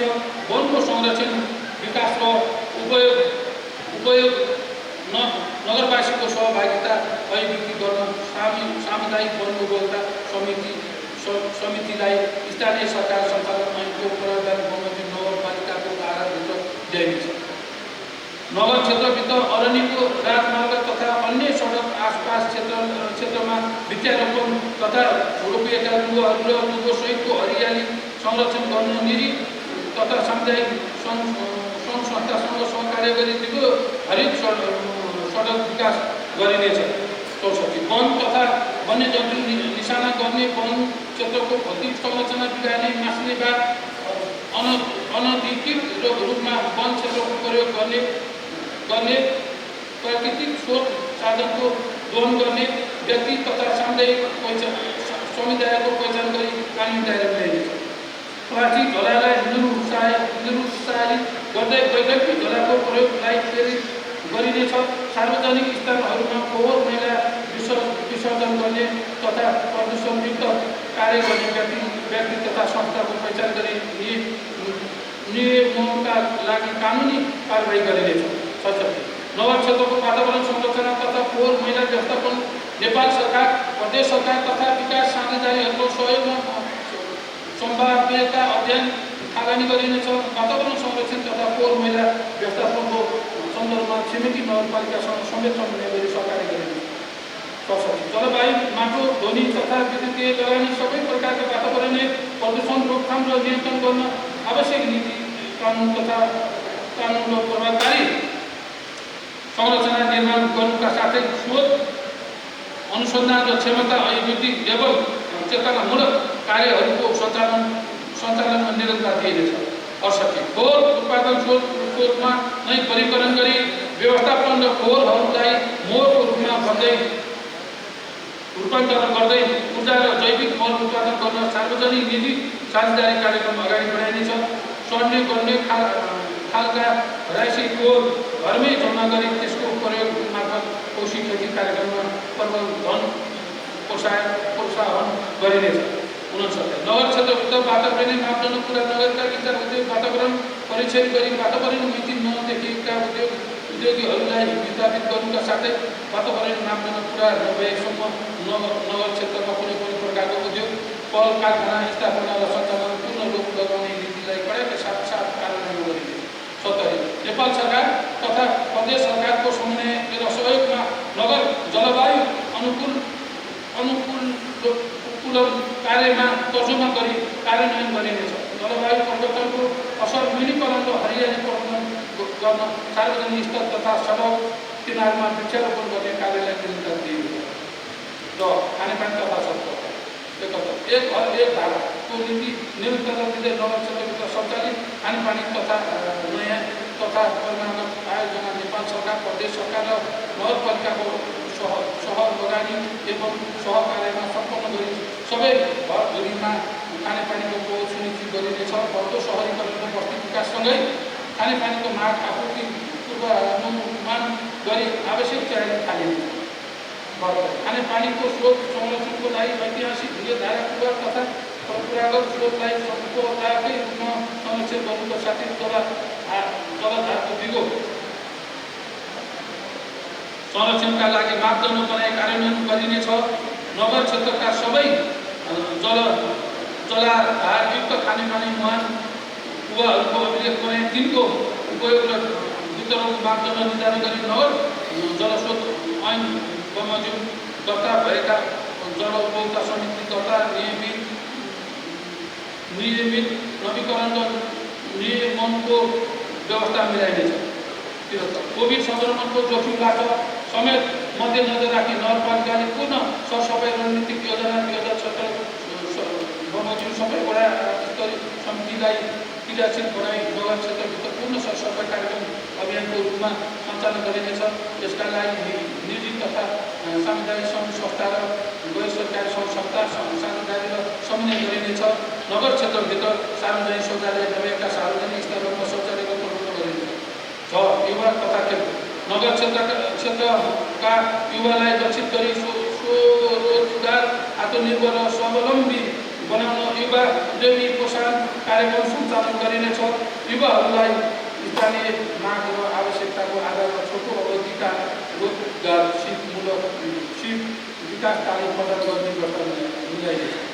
75 युवा तथा बालबालिकाहरूको अन्तर्निहित प्रतिभा र क्षमताको प्रस्फुटनका साथै नगरवासी बीच सम्बन्ध विकास र व्यक्तित्व विकासको लागि नगर स्तरीय साहित्यिक एवं सांस्कृतिक कार्यक्रम हाजिर जवाब कला लगायत कार्यक्रम सञ्चालन गरिन्छ। 77 सामुदायिक स्तरदेखि नै खेल संस्कृतिको विकास र प्रबन्धन गर्न नगर प्रमुख क्लब लगायत विभिन्न किसिमका नगर स्तरीय खेलकुद प्रतियोगिता सञ्चालन गरिन्छ। नगर क्षेत्रभित्र बसोबास गर्ने राष्ट्रिय तथा अन्तर्राष्ट्रिय विशेष योगदान पुर्याएका खेलाडी तथा खेल क्षेत्रका व्यक्तिलाई सम्मान र सुरक्षित गर्ने संस्कृतिलाई निरन्तरता दिइन्छ। नगर क्षेत्रमा रहेका खुल्ला तथा सार्वजनिक स्थानमा सार्वजनिक नीति साझेदारीमा खेल मैदान र खेल पूर्वाधारको निर्माण, सञ्चालन तथा व्यवस्थापन कार्यको थालनी गरिनेछ। यस नगरपालिकाको वडा नम्बर 9 स्थित नौखेलमा रङ्गशाला निर्माणको कार्य प्रारम्भ गरिनेछ। विवाद व्यवस्थापन प्राकृतिक तथा गैर प्राकृतिक विपदका कारण भौतिक, आर्थिक, सामाजिक र विकास र प्रगतिमा प्रतिकूल प्रभाव पर्न सक्ने कुरामा सचेत रहँदै सबै प्रकारका विपद जोखिम न्यूनीकरण तथा व्यवस्थापन गर्न नगरपालिकाले विपद व्यवस्थापन कोषमा नगरपालिकाको तर्फबाट रु 1 करोड विनियोजन गरी उक्त कोषमा रकम जम्मा गरी व्यक्ति, निजी क्षेत्र, सरकारी निकाय, सहकारी र गैर सरकारी सङ्घ संस्थालाई समेत आह्वान गरी कर लगानीमा विपद व्यवस्थापन कार्य गर्ने नीति लिइनेछ। शिवविनायक नगर विपद जोखिमबाट सुरक्षित सहरको नीति लिइनेछ। यसको लागि उक्त संरचना निर्माण, विपद पूर्व सूचना प्रणालीको विकास र विपद सम्बन्धी जनचेतना विविधता जोड दिनेछ। स्वाभाविक जोखिमयुक्त स्थानमा जोखिम नक्साकरण तथा विश्लेषण गरी जोखिमयुक्त बस्तीहरूको सुरक्षित स्थानान्तरण तथा एकीकृत बस्ती विकासको नीति लिइनेछ। सडक दुर्घटना जोखिम न्यूनीकरण गर्न सचेतनामूलक विविध कार्यक्रम सञ्चालन गरिनेछ। विपद जोखिम न्यूनीकरण प्रतिकार्य पूर्व तयारीका लागि आवश्यक तालिम तथा क्षमता विकासको साथै विपद व्यवस्थापन रणनीति र कार्ययोजना तर्जुमा गरी कार्यान्वयन गर्न नेपाल सरकार, प्रदेश सरकार, निजी क्षेत्र, सहकारी र सामुदायिक तथा गैर सरकारी संस्थासँग आवश्यक र प्राथमिकताका आधारमा सहयोग र सहकार्य गरिनेछ। 82 विपद व्यवस्थापन खोज उद्धार तथा राहतको मापदण्ड बनाउने र नगरपालिका तथा मातहतका वडा कार्यालयमा बाढी, पहिरो लगायतका प्रकोपबाट सिर्जित विपदलाई सम्बोधन गर्न आवश्यक आधारभूत सामग्री भण्डारको व्यवस्था गरिनेछ। नगरपालिका तथा मातहतका वडा कार्यालयमा आगलागीबाट हुन सक्ने सम्भावित क्षति न्यूनीकरणको लागि अग्नि नियन्त्रण जडान गरिनेछ। सामाजिक न्याय र समानता 83 संविधान र राष्ट्रिय अन्तर्राष्ट्रिय कानुनको अधीनमा रही सबै वर्ग र समुदायलाई नागरिक स्रोत साधनमाथिको अवसर, पहुँच र लाभको बाँडफाँडमा समान हिस्सेदारी स्थापित गर्ने नीति लिइनेछ। पछाडि परेका वर्ग र समुदायको आर्थिक सामाजिक सशक्तिकरणको लागि सिप पुँजी र प्रविधि पहुँचको लागि कार्यक्रम सञ्चालन गरिनेछ। 84 राज्यबाट उपलब्ध गराइने सामाजिक सुरक्षा कार्यक्रमको लागि नगरपालिकाभित्र रहेका ज्येष्ठ नागरिक, एकल महिला, दलित, बालबालिका, अपाङ्गता भएका व्यक्तिको विवरण नियमित रूपमा अद्यावधिक र व्यवस्थित गरी ज्येष्ठ नागरिक, बालबालिका, अनाथ, असहाय, अपाङ्गता भएका व्यक्ति, अल्पसङ्ख्यक र अति विपन्न नागरिकहरूको सामाजिक सुरक्षा र संरक्षण गर्ने नीतिलाई निरन्तरता दिइनेछ। 85 ज्येष्ठ नागरिकमा रहेको ज्ञान, सिप र अनुभवको पुस्तान्तर र हस्तान्तरण गर्न प्रत्येक वडामा एक-एकवटा ज्येष्ठ नागरिक मिलन केन्द्र सञ्चालन गरिने छ। नगर क्षेत्रभित्र स्थायी बसोबास गर्ने 80 वर्षभन्दा माथि उमेर समूहका ज्येष्ठ नागरिकलाई उहाँहरूको समाजमा पुर्याउनु भएको योगदान र कदर स्वरूप ज्येष्ठ नागरिक मेयर सम्मान कार्यक्रम सञ्चालन गरिनेछ। 86 लैङ्गिक विभेद र हिंसा, मानव बेचबिखन, सार्वजनिक र कार्यस्थलमा हुने यौनजन्य दुर्व्यवहार सम्बन्धी चेतनामूलक कार्यक्रम सञ्चालनका साथै यस विरुद्ध शून्य सहनशीलताको नीतिलाई निर्णयता दिइनेछ। हिंसा पीडित तथा प्रभावित उद्धार, राहत, मनोसामाजिक परामर्श, मनोविमर्श, पुनर्स्थापना लगायत सामाजिक संरचना गर्न एकीकृत सामाजिक सुरक्षा कार्यक्रम सञ्चालन गरिनेछ। नगरपालिकाको लैङ्गिक समानता र समावेशीकरण सम्बन्धी नीति तर्जुमा गर्नुको साथै लैङ्गिक उत्तरदायी बजेट र सामाजिक परीक्षणको थलनी गरिनेछ। 87 अपाङ्ग भएका व्यक्तिलाई मागमा आधारित सिप तथा क्षमता विकास कार्यक्रम सञ्चालन गरी उनीहरूले उत्पादन गरेका सामानको बजारीकरणको लागि सहजीकरण गरिनेछ। अपाङ्गता सम्बन्धी अभिमुखीकरण तथा जनचेतनामूलक कार्यक्रम सञ्चालन र अपाङ्गता भएका व्यक्तिको लागि पहुँचयुक्त भौतिक संरचना एवं पूर्वाधार विकास गरिनेछ। उनीहरूको सिप तथा क्षमता परिचालन नगर क्षेत्रभित्र स्थायी बसोबास गर्ने अपाङ्गता भएका र आर्थिक रूपले विपन्न व्यक्तिका लागि आवश्यक सहायक सामग्रीहरू जस्तै बैशाखी, सेतो छडी, व्हिलचेयर आदि वितरणको प्रबन्ध मिलाइनेछ। 88 नगर क्षेत्रभित्र स्थायी बसोबास गर्ने सशक्त अपाङ्गता भएका व्यक्ति र विपन्न नागरिकहरूलाई जीविकोपार्जन सहयोग गर्न नगर प्रमुख राहत कोष स्थापना गरी कार्यान्वयन ल्याइनेछ। यसको लागि कोष सञ्चालन कार्यविधि बनाई लागू गरिनेछ। सोही नगरपालिकाको बालमैत्री नगरको रूपमा विकास गर्न 9 बाल विकास केन्द्र स्थापन र बाल अधिकारको संरक्षण एवं प्रवर्धन गर्दै शिक्षाको उज्यालो ज्योतिसम्म सहज पहुँच सुनिश्चित गर्न प्रत्येक वडामा बाल क्लबहरूको गठन गरी उनीहरूको क्षमता विकास गर्ने कार्यलाई प्राथमिकताका साथ अगाडि बढाइनेछ। नगरलाई बाल चरमुक्त क्षेत्र बनाइनेछ। 90 सडक मानवमुक्त नगर बनाउनको लागि असहाय, अल्पत्व परेका, आश्रयहीन व्यक्तिको उद्धार तथा पुनर्स्थापना कार्यमा निजी क्षेत्र, सामुदायिक सङ्घ संस्था र गैर सरकारी सङ्घ संस्थासँग सहकार्य र साझेदारी गरिनुका साथै त्यस्ता कार्यमा संलग्न व्यक्ति तथा सङ्घ संस्थाको योगदानको कदर गर्दै आवश्यक सहयोग, समन्वय र सहकार्य गरिनेछ। 91 अन्तर सरकारी तथा सामुदायिक र विकास साझेदारी निकायसँगको समन्वय र साझेदारीका हिंसा प्रभावितहरूको लागि सेफ होम, बालगृह, ज्येष्ठ नागरिक मिलन केन्द्र लगायतका भौतिक संरचना निर्माण, सञ्चालन र व्यवस्थापन गरिनेछ। सहकार्य र गैर सरकारी सङ्घ संस्था। 92 स्थानीय उत्पादन वृद्धि, रोजगारी सृजना र गरिबी न्यूनीकरणको साथै नगर क्षेत्रको आर्थिक सामाजिक रूपान्तरका लागि नगर क्षेत्रका सहकारी संस्थालाई परिचालन गरिनेछ। सहकारीको माध्यमबाट गरिबी विपन्न वर्गका सदस्यहरूको संलग्नता सञ्चालन हुने, उत्पादन र लगानीमा आम नागरिकहरूको पहुँच स्थापित गर्न सहकारी संस्था र नगरपालिका बीच साझेदारी कार्यक्रम सञ्चालन गरी सहकारीलाई उत्पादन र रोजगारीसँग आबद्ध गरिनेछ। साना किसानहरूलाई सहकारीको माध्यमबाट एकीकृत गर्दै सामूहिक खेती, तरकारी, बिउ बिजन, फलफुल कृषि, अन्य कृषि उपज बजार व्यवस्थापन गरिनेछ।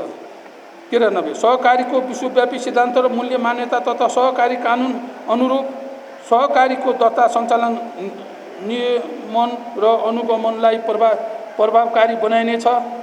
यसको लागि नगर क्षेत्रमा सञ्चालित सहकारी संस्थाको अभिलेख व्यवस्थित गर्ने र तिनको प्रबन्धन र संस्थागत क्षमता विकासको लागि विविधतामूलक तालिम तथा कार्यक्रम सञ्चालन गरिनेछ। प्रत्येक सहकारी वार्षिक रूपमा कम्तीमा 2 वटा सामाजिक कार्य गरी स्वको प्रतिवेदन गर्ने कार्यलाई कडाइका साथ लागू गरिनेछ। 94 नगरपालिकाको नीति, उद्देश्य र कार्यक्रमसँग हातेमालो गर्न इच्छुक राष्ट्रिय तथा अन्तर्राष्ट्रिय गैर सरकारी संस्थाहरूलाई सूचीकृत गरी नगर क्षेत्रभित्र सामाजिक आर्थिक विकास, वातावरण संरक्षण, जलवायु अनुकूल विपद व्यवस्थापन लगायतका क्षेत्रमा उनीहरूको सहयोग क्षेत्र तथा नगरपालिकाको आवश्यकता र प्राथमिकताको आधारमा सहकार्य र साझेदारी गरिनेछ।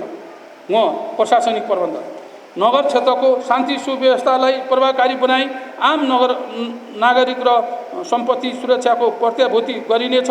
नगर प्रहरीको क्षमता अभिवृद्धि गर्नुको साथै नगर गस्तीलाई नियमित र प्रभावकारी बनाइनेछ। नगरपालिकाभित्र सुरक्षाको संवेदनशीलताको दृष्टिले महत्त्वपूर्ण स्थानमा CCTV जडान गरिनेछ। 96 नेपालको संविधान र नेपाल सरकारको कार्य विस्तृतीकरण प्रतिवेदन बमोजिम स्थानीय सरकार एकल र साझा अधिकार सूचीमा परेको विशेष क्षेत्रसँग सम्बन्धित निर्माण गर्न बाँकी रहेका कानुनको मस्यौदा गर्ने कार्य सम्पन्न गरी त्यसमा सबैको अपनत्व र स्वामित्व सुनिश्चित गर्न सम्बन्धित सरकारहरूसँग छलफल र अन्तर्क्रिया गरिनेछ। नगरपालिकाले तर्जुमा गरी कार्यान्वयनमा ल्याएका विद्यमान नगर कानुनको कार्य प्रभावकारिता अध्ययन गरी आवश्यक संशोधन सहितको नगर कानुन सङ्ग्रह प्रकाशित गरिनेछ। 97 न्याय सम्पादन सहज पहुँचयुक्त र छिटो छरितो बनाएको छ।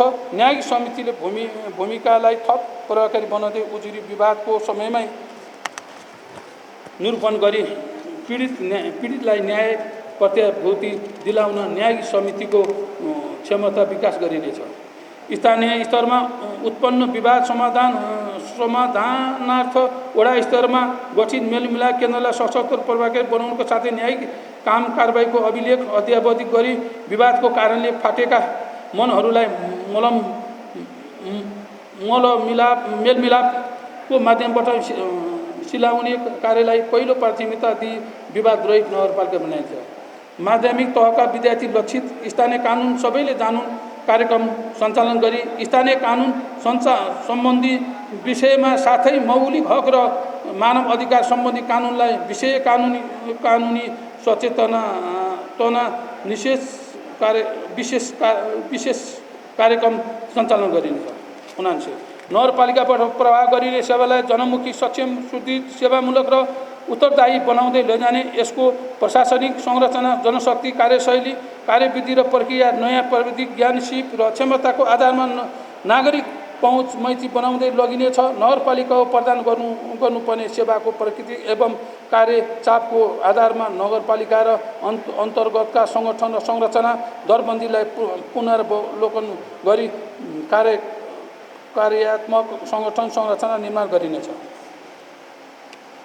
100 नगरपालिकाको क्षमता विकास योजना तर्जुमा गरी कार्यान्वयनमा ल्याइनेछ। कार्यरत सबै कर्मचारी कार्य विवरण कार्यविधि बमोजिम कार्य सम्पादन सम्झौता र काममा आधारमा कर्मचारीलाई पुरस्कृत वा दण्डित गर्ने नीति अवलम्बन गरिनेछ। कार्य सम्पादन सम्झौताको नतिजा सूचकमा आधारित बनाइनेछ। कर्मचारीको आचरणलाई नियमित र व्यवस्थित गर्न कर्मचारी आचार संहिता बनाई लागू गरिनेछ। कार्यरत कर्मचारीलाई कार्य सम्पादनमा आधारित प्रोत्साहन प्रणाली लागू गराउने सम्बन्धमा आवश्यक व्यवस्था गरिनेछ। 100 रिक्त दरबन्दी यथाशीघ्र पदपूर्तिको व्यवस्था र स्थानीय तहमा नियुक्ति पद स्थापन वा सरुवा समायोजन भएका शिक्षक तथा कर्मचारीहरूको अभिलेख व्यवस्थित गर्न कर्मचारी अभिलेख सफ्टवेयर निर्माण गरी कार्यान्वयनमा ल्याइनेछ। 102 कर्मचारी व्यावसायिक क्षमता विकासको लागि तालिम लगायत अन्य प्रबन्ध मिलाइनेछ। कार्यगत कर्मचारीको आफ्नो सेवामा इमान्दार दक्ष र कार्य सम्पादन अब्बल ठहरिएका कर्मचारीले वर्ष कर्मचारीबाट पुरस्कृत गरिनेछ। कार्यरत सबै कर्मचारी नेपाल सरकारको लागू गरेको स्वास्थ्य बिमा कार्यक्रममा सहभागी हुन चाहेमा लाग्ने खर्चको 60% रकम नगरपालिकाले बेहोर्ने व्यवस्था मिलाइनेछ। आगामी वर्षबाट 3 वर्ष वा सोभन्दा बढी अवधिदेखि नगरपालिका र मातहतमा वडा कार्यालयमा निरन्तर सेवा गरेका अस्थायी वा करारका कर्मचारीलाई करार कर्मचारी कल्याण कोष सञ्चालनमा ल्याइनेछ र यसका लागि उनीहरूको मासिक तलबबाट निश्चित रकम कट्टा गरी सोही बराबरको रकम नगरपालिकाले थप गर्ने व्यवस्था मिलाइनेछ। 103 विधिको शासन पारदर्शिता नतिजामुखी व्यवस्थापन जवाफदेहिता जस्ता प्रभावकारी शासन अनुभूति मान्यतालाई शुद्धिकरणका अवलम्बन गरी सार्वजनिक सेवामा समतामूलक पहुँच सुनिश्चित गरिनेछ। नगरपालिका र अन्तर्राष्ट्रिय अन्तर्गतबाट प्रवाह हुने सेवालाई सर्वसुलभ, छरितो र प्रभावकारी बनाउने सेवा प्रवाहमा आधुनिक प्रविधि प्रयोग गरिँदै लगिनेछ। नागरिक बडापत्रको प्रभावकारी कार्यान्वयन, सार्वजनिक सुनवाई, सार्वजनिक परीक्षण तथा सुशासन औजारहरूको नियमित प्रयोग गर्दै पारदर्शिता, उत्तरदायित्व र जनविश्वास आर्जन गर्ने कार्यगत व्यवस्था मिलाइने छ। भ्रष्टाचार विरुद्ध शून्य सहनशीलता र सेवा प्रवाहमा अनियमितता तथा सरकारी स्रोत साधन र सम्पत्तिको अनधिकृत प्रयोग हुने दोहन गर्नेलाई कानुनी कारबाहीको दायरामा ल्याइनेछ र सुशासन प्रबन्धन र भ्रष्टाचार नियन्त्रणमा सबैसँग हातेमालो गरिनेछ। 105 नगरपालिकाबाट भए गरेका कर्मचारीको अभिलेखीकरण तथा प्रतिवेदनलाई नियमित र व्यवस्थित गरिनेछ। यसको लागि मासिक, चौमासिक, अर्धवार्षिक तथा वार्षिक रूपमा प्रतिवेदन र त्यसको सार्वजनिकरण गर्ने व्यवस्था मिलाइनेछ। नगरपालिकाभित्रका सबै प्रकारका सूचना र तथ्याङ्क डिजिटाइज गर्नुका साथै विभिन्न प्रकारका निवेदन, गुनासो र उजुरी दर्ता गराउन अनलाइन पोर्टल तयार गरिनेछ। आधिकारिक सूचना विज्ञप्ति निर्णय आधार र गतिविधिहरूको अवधिक जानकारी द्रुत गतिमा संरक्षण गर्न वेबसाइट, फेसबुक पेज, स्थानीय पत्रिका, बुलेटिन प्रशासनमा व्यवस्थित गरिनेछ। 107 नगरपालिकाको भौगोलिक, सामाजिक, आर्थिक, सांस्कृतिक र ऐतिहासिक लगायत सम्पूर्ण विषय समेटिएको नगर प्रोफाइल निर्माण सम्पन्न गरी प्रकाशनमा ल्याइनेछ।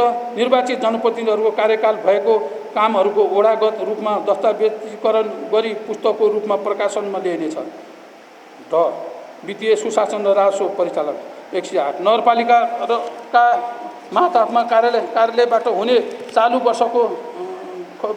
खर्चमा एकरूपता ल्याउन र खर्च गर्ने शैलीमा व्यवस्थित एवं पूर्वानुमान योग्य तुल्याउन नगरपालिका कार्य सञ्चालन निर्देशिका तर्जुमा गरी कार्यान्वयनमा ल्याइनेछ। नगरपालिकाको वित्त व्यवस्थापनलाई थप पारदर्शी र उत्तरदायी बनाउन खर्चको गुणस्तर र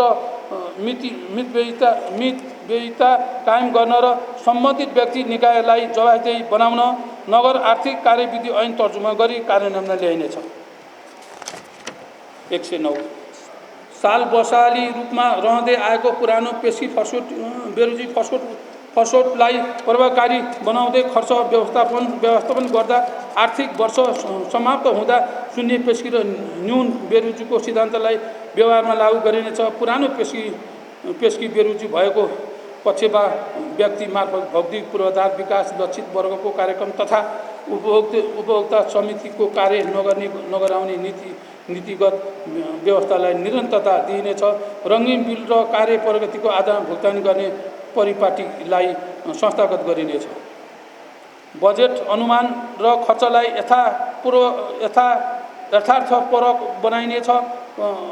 फजुत र अनुत्पादक खर्चमा कटौती गरी चालु खर्चमा मितव्ययिता कायम गरिनेछ। आन्तरिक लेखा परीक्षणलाई प्रभावकारी तुल्याउनेछ। अन्तिम लेखा परीक्षणबाट दिएको सुझावलाई कार्यान्वयन गरिनेछ। 111 सार्वजनिक खरिदलाई पारदर्शिता, प्रतिस्पर्धा र मितव्ययिता बनाई खरिद सुशासन कायम गरिनेछ। भौतिक पूर्वाधार निर्माण तथा सार्वजनिक खरिद गर्दा खरिद कानुनमा भएका व्यवस्थालाई प्रभावकारी रूपमा कार्यान्वयन गरिनेछ। नगर खरिद नियमावली तर्जुमा गरी कार्यान्वयनमा ल्याइनेछ। 112 सबै प्रकारका आर्थिक क्रियाकलापहरूलाई राजस्व प्रशासनिक दायराभित्र ल्याइनेछ। आन्तरिक स्रोतको दिगो व्यवस्थापन गर्दै स्रोत परिचालन गर्न आवधिक स्रोत परिचालन रणनीति योजना स्वीकृत गरी लागू गरिनेछ। कर छली चुहावट नियन्त्रण गरी कराधार फराकिलो बनाउँदै लैनेछ। 113 हाम्रो कर हाम्रै विकासको भर अभियान सञ्चालन गरी प्रचलित कानुन अनुसार निर्धारण भएको बाल कर, व्यवसाय दर्ता कर तथा व्यवसाय कर सङ्कलनका लागि व्यवसाय दर्ता तथा नवीकरण कर सप्ताह सम्बन्धी अभियानमूलक कार्यक्रम सञ्चालन गरी सबै प्रकारका व्यवसायलाई नगरपालिकाको दायराभित्र ल्याइनेछ। 114 नगरपालिकामा हाल लागू गरेको अनलाइन राजस्व प्रणालीलाई थप सुदृढ र प्रभावकारी बनाइनेछ। राजस्व प्रणालीमा कर नतिर्ने, कर बक्यौता राख्ने, तथा पटक पटक सूचना प्रवाह गर्दा समेत अटेर गर्ने करदाताको एकीकृत विवरण राजस्व प्रणालीमा आबद्ध गरी त्यस्ता करदाताको लागि नगरपालिका र मातहतका कार्यालयबाट सेवा सुविधा दिनु पूर्व अनिवार्य रूपमा बाँकी कर बक्यौता भुक्तानी गर्न लगाउने कार्यगत व्यवस्था कडाइका साथ लागू गरिनेछ।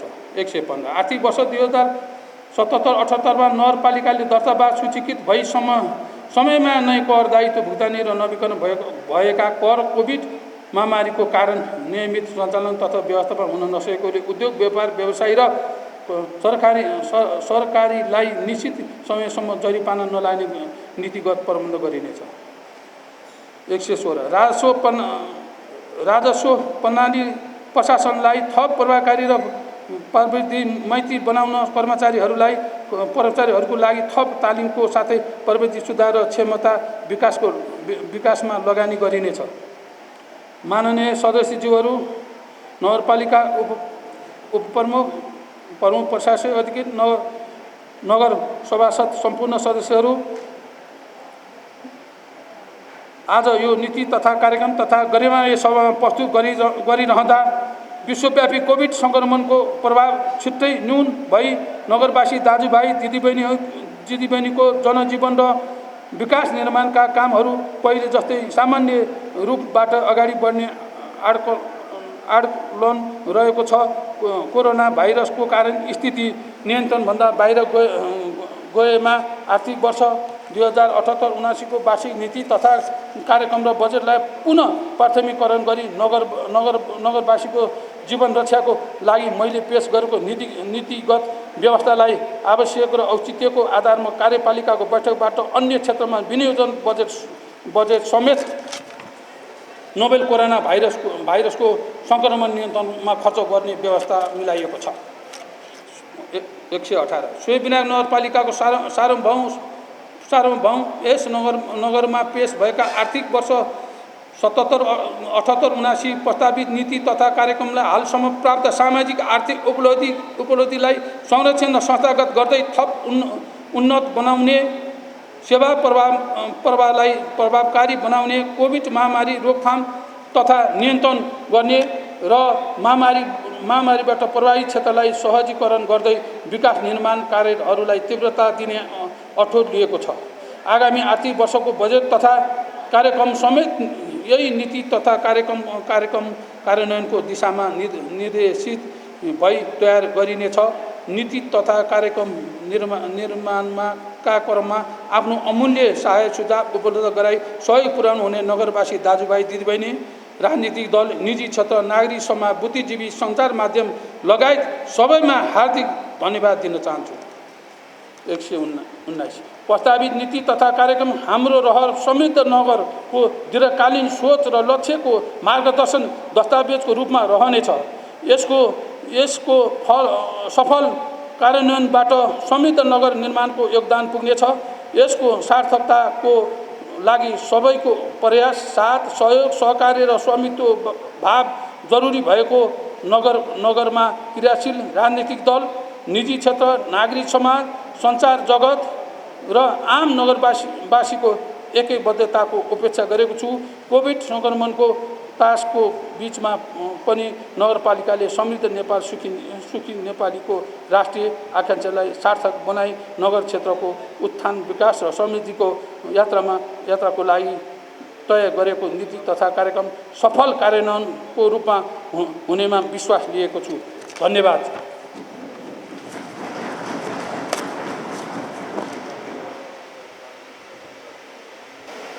नगरपालिकाको तर्फबाट पेश भएको आज 78-79 नीति तथा कार्यक्रमको उप पूर्व मन्त्री प्रतिनिधि सभाका निवर्तमान सांसद बागमती पौडेलका सभासद माननीय सदस्यहरूलाई सम्बोधन गर्न सम्बन्धित यस स्तरमा प्रतिनिधि सभा सदस्य माननीय रजनी विजयलाई सम्बोधनको लागि समय 5 मिनट।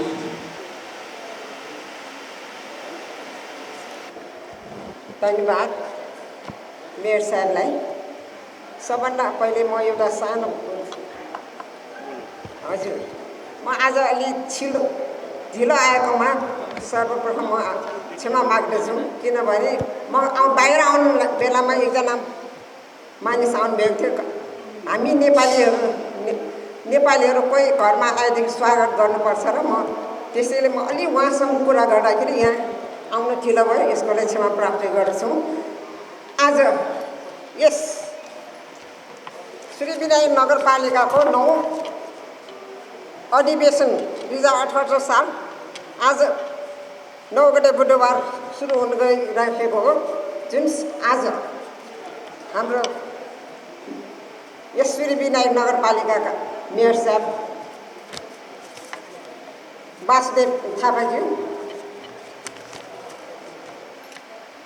मुख्य अतिथि यस क्षेत्र नम्बर 2 का सभासद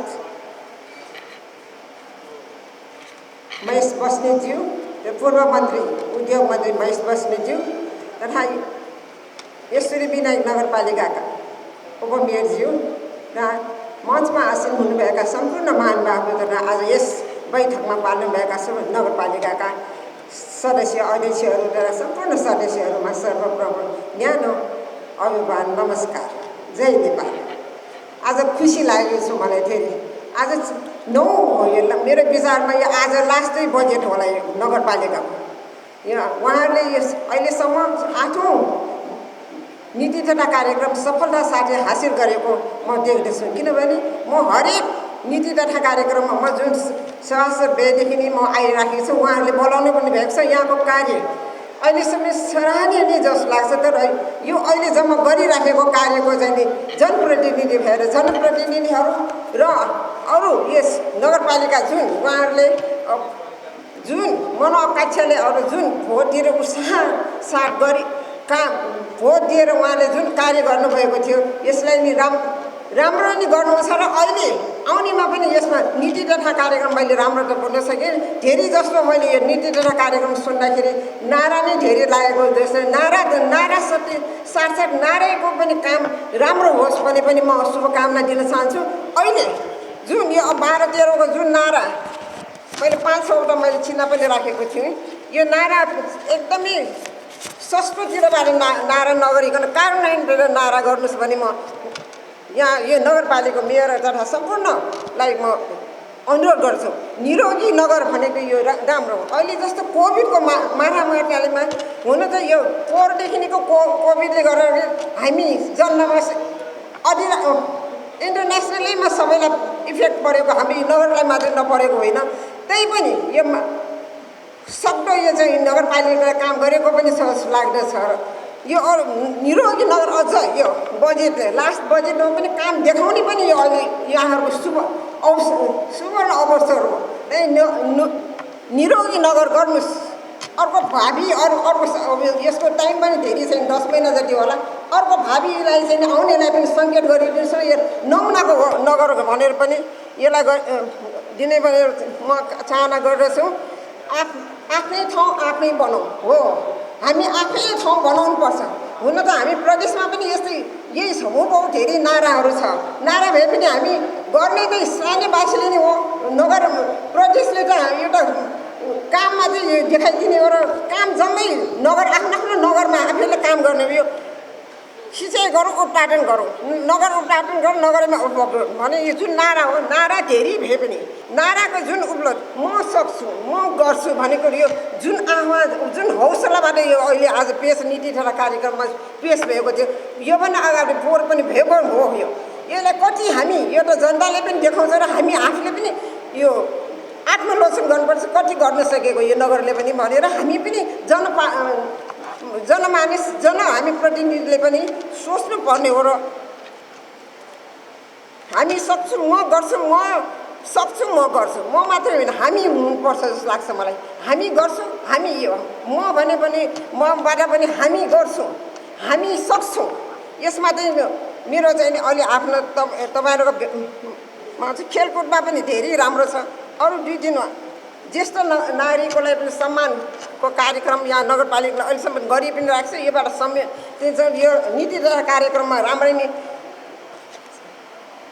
अनि अर्को एउटा राम्रो मलाई सबभन्दा राम्रो लागेको के भने पनि हाम्रो घर हामी विकासको भर भन्दाखेरि यो कर नभइकन त केही पनि हुँदैन। करबाट जुन लिइराखेको छ, तर म के रिक्वेस्ट गरेको छु, अहिले कोभिडको महामारी काम केही पनि छैन। करमा सब्सिडाइज कसरी गर्ने, अहिले पछि तपाईँहरूले गर्दाखेरि यसमा पनि विचार गर्नुहोस्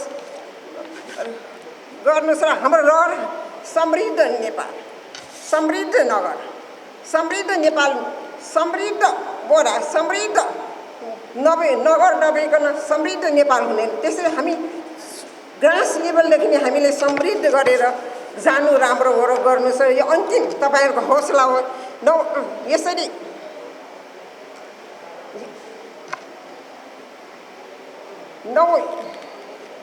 यो 9 अर्ब 78 को चाहिँ नि हालसम्म कार्ययोजना नीति तथा कार्यक्रमका लागि ठोस जुन योजना राख्नु भएको थियो, त्यसलाई चाहिँ नि अहिले काम देखाउनेवाला छ। अझ सुवर्ण अवसरमा तपाईँहरूले काम देखाउनुहुन्छ र 77-78 यहाँहरूले कतिको काम हुन्छ। यो जनप्रतिनिधिले पनि खाउने हो। यो यसमा तपाईँहरूले अरू तलमाथि गरे पनि जनताले आवाज उठाउँछ र हामी पनि तल छ। यसमा जुन हो सचेत यहाँहरूलाई सचेत गर्न चाहन्छु।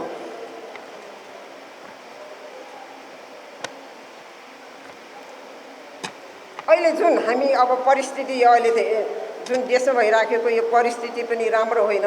जुन यो भविष्य अहिले जुन असंवैधानिक क्रियामा सम्मानित सर्वोच्च अदालतमा जुन यो कार्य भइराखेको यो हाम्रो राम्रो कुरा होइन।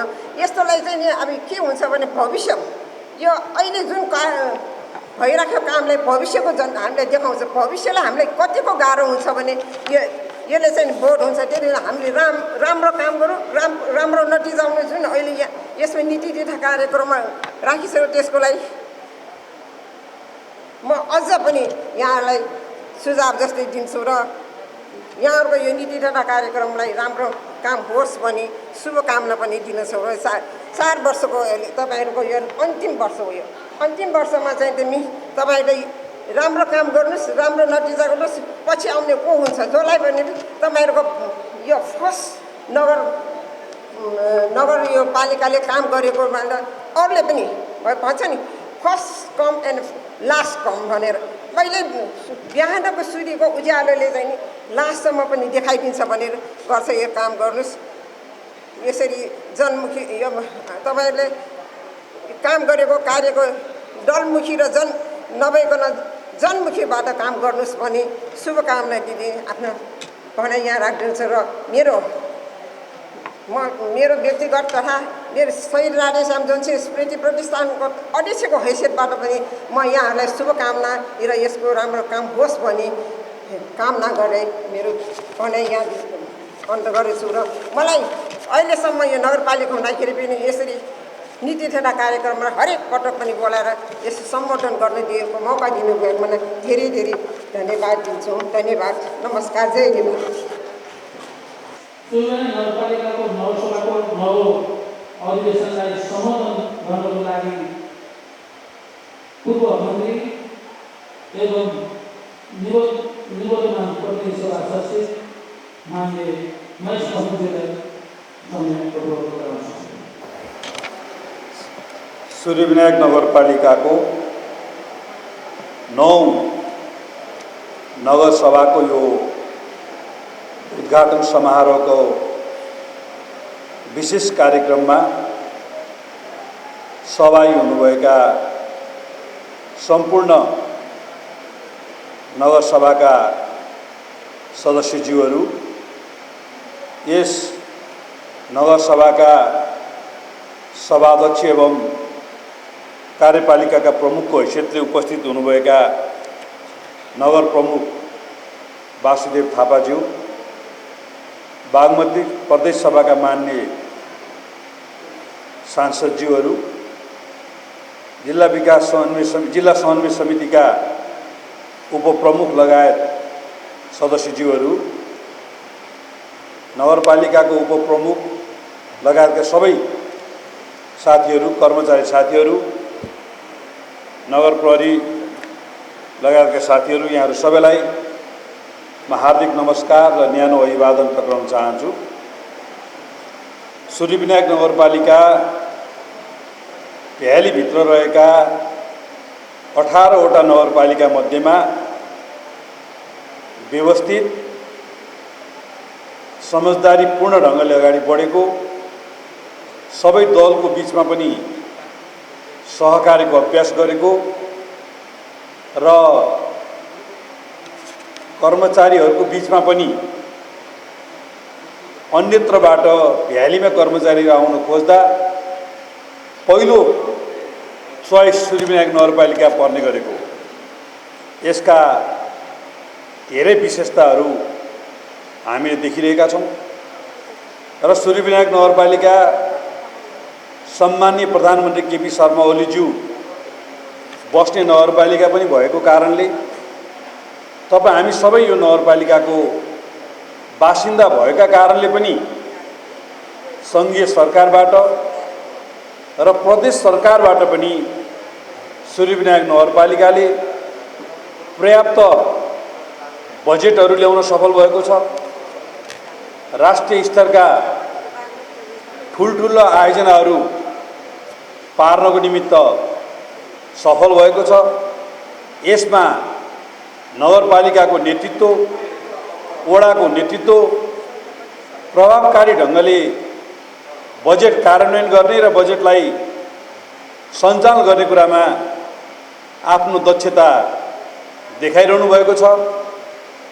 मलाई लाग्छ विभिन्न निकायहरूले विभिन्न इन्डेक्सहरूको मापन गर्ने गर्छन्। पिपुल्स ह्याप्पिनेस इन्डेक्स भनेर जनताको खुसियालीको मापन गर्ने हो भने मलाई लाग्छ सूर्यविनायक नगरपालिका राजनीतिक दलहरूसँग र जननिर्वाचित जनप्रतिनिधिहरूसँग सबभन्दा धेरै जनता खुसी भएको नगरपालिकामा पर्छ जस्तो लाग्छ। कतिपय यी तमाम विशेषता हुँदाहुँदै पनि जनसमुदायबाट हामीलाई केही सल्लाह सुझावहरू प्राप्त हुने गरेका छन्। त्यसलाई अझ प्रभावकारी ढङ्गले हाम्रो कार्य सम्पादनलाई सम्पन्न गर्नको निमित्त यहाँ परिचालित योजना कार्यक्रम र बजेटलाई कार्यान्वयन गर्नको निमित्त थप जनअपेक्षाहरू पनि प्रकट भएको हामी देख्ने गर्छौँ।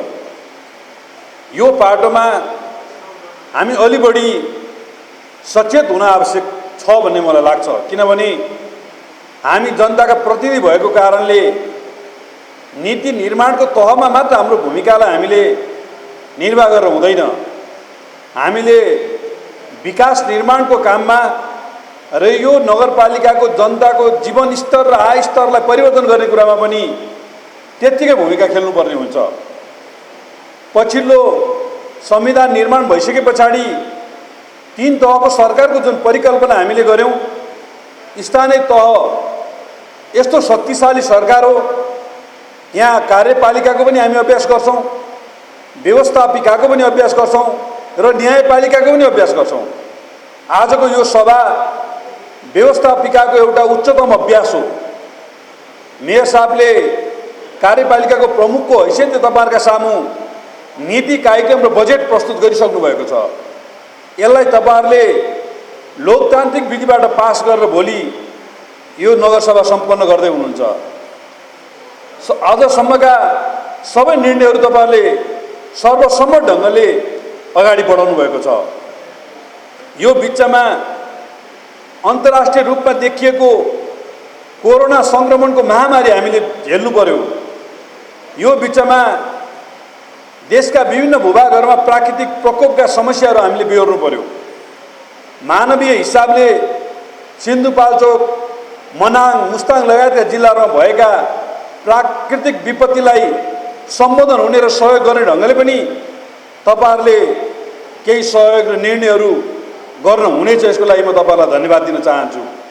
र कोरोना सङ्क्रमण नियन्त्रणको लागि 50 जनाभन्दा बढी व्यक्तिहरूलाई हामीले कोरोनाको सङ्क्रमणबाट यो नगरपालिकाले गुमाएको छ र झन्नै 6000 को हाराहारीमा सङ्क्रमितहरूको सङ्ख्या भएको र निको हुने क्रम तीव्र गतिमा अगाडि बढेको छ।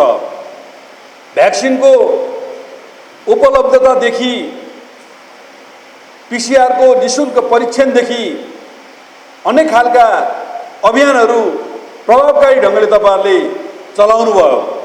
यसको लागि म तपाईँहरूलाई धन्यवाद दिन चाहन्छु।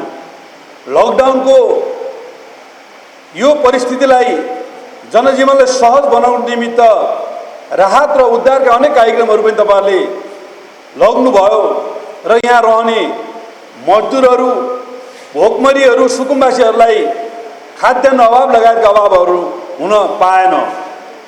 यो नगरपालिकाको अर्को विशेषता के हो भने यहाँ भइरहेको निर्माणसित सम्बन्धित काम दुवै बेलाको सङ्क्रमणको दुवै चरणको सङ्क्रमणमा हामीले प्रभावकारी ढङ्गले कार्यान्वयन गर्यौँ, जसको कारणले 5,000 मजदुरहरूलाई भोकमरी हुनुपर्ने अवस्था आउन दिएनौँ।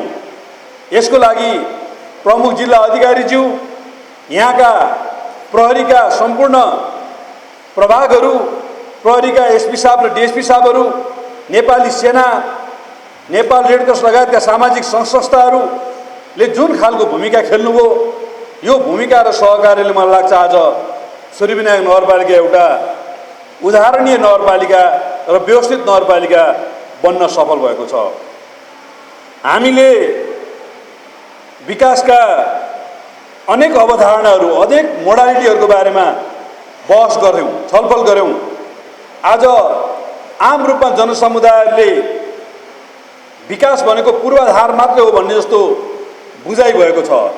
चाहे नगरपालिका, चाहे प्रदेश, चाहे सङ्घ, तिनै तहको सरकारमा जनताहरूले माग्ने भनेको सडक निर्माणको कुरा, ढल विकासको कुरा, खाने पानीका कुरा लगायतका पूर्वाधारका कुराहरू आम जनताको मागको विषय छ। त्यसो भएको हुनाले झन्नै तपाईँको नगरपालिकाले मलाई लाग्छ एभरेजमा प्रत्येक वडाको साइज हेरेर 4 देखि 5 करोड खर्च गर्ने गरेको छ र सङ्घीय सरकारबाट तपाईँको प्रत्येक वडामा वर्षको केही नभए पनि 8 देखि 10 करोड एभरेजमा पैसा आएको होला भन्ने मेरो अनुमान छ। प्रदेश सरकारले पनि त्यही अनुसार बजेट विनियोजन गरेको छ। यसो गर्दा भौतिक पूर्वाधारका सन्दर्भमा हामी धेरै फड्को मारेका छौँ र मान्छेहरूले देखिने गरी हाम्रो भेगमा आएका साथीहरू हाम्रो विकासबाट प्रभावित भएर फर्कने गरेको एउटा स्थिति हामीले देखेका छौँ। अब हामीले हाम्रो विकासलाई सन्तुलित कसरी गर्ने? मूलतः विकासको एउटा थ्योरी छ, त्यसलाई सेउबारी पनि भन्ने गर्छौँ हामी छोटकरीमा। सेउबारी भनेको सेवाका क्षेत्रहरू, उत्पादनका क्षेत्रहरू, वातावरणका क्षेत्रहरू, रीतिरिवाजका क्षेत्रहरू, यी तमाम क्षेत्रलाई समेट्यो भने हामीले सन्तुलित विकास दिन सक्छौँ भन्ने एउटा अवधारणा हामीले अगाडि बढेका छौँ। सेवाका क्षेत्रमा भूकम्पको विनाश पछाडि हामीले भत्किएका बिग्रिएका स्कुलका बिल्डिङहरू सबै बनाएका छौँ। अब प्रत्येक वडाले आफ्नो वडामा सामुदायिक र सरकारी स्कुलहरूलाई नमुना हिसाबले सञ्चालन गर्ने अवधारणाहरू अगाडि बढाइरहनु भएको छ भन्ने मलाई लाग्छ। अझ त्यसलाई थप प्रभावकारी ढङ्गले तपाईँले बढाउन आवश्यक छ र गरिब, असहाय र पीडितहरूलाई उच्च खालको शिक्षा दिनको निमित्त तपाईँहरूले विशेष भूमिका खेल्नुपर्नेछ र प्राथमिक लेभलमा 100% विद्यार्थी भर्ना गराउने सरकारको अभियानलाई तपाईँले साथ दिनुपर्नेछ र नीति तथा कार्यक्रममा यसलाई तपाईँहरूले आएको कार्यक्रमलाई प्रभावकारी ढङ्गले लागू गर्नुपर्नेछ। स्वास्थ्यको क्षेत्र हाम्रो अर्को प्राथमिक क्षेत्र हो। नेपाल सरकारले एकैचोटि 396वटा अस्पतालहरूको शिलान्यास गर्यो। त्यो दौरानमा हामीले सूर्यविनायक नगर अस्पताल बनाउने सङ्कल्प गऱ्यौँ। निर्वाचन क्षेत्र विकास पूर्वाधार कार्यक्रम जो नगरपालिकाको सहकार्यमा जग्गाते इटा टाल कारखानाको 25 रोपनी जग्गामा अस्पताल निर्माणको प्रक्रिया अगाडि बढ्यो।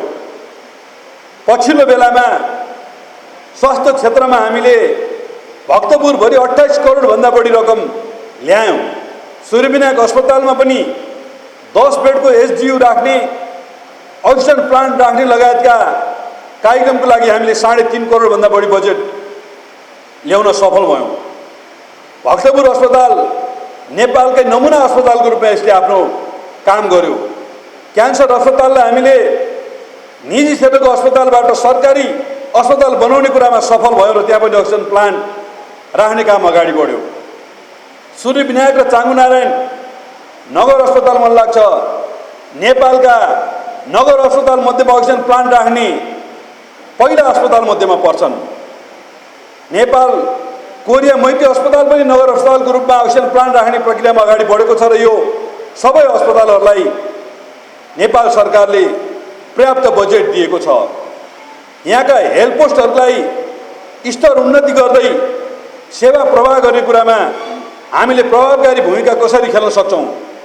स्वास्थ्य बिमा लगायतका नेपाल सरकारले दिएका असङ्ख्य स्किमहरूलाई यो नगरपालिकामा कसरी प्रभावकारी ढङ्गले हामी कार्यक्रम गर्न सक्छौँ?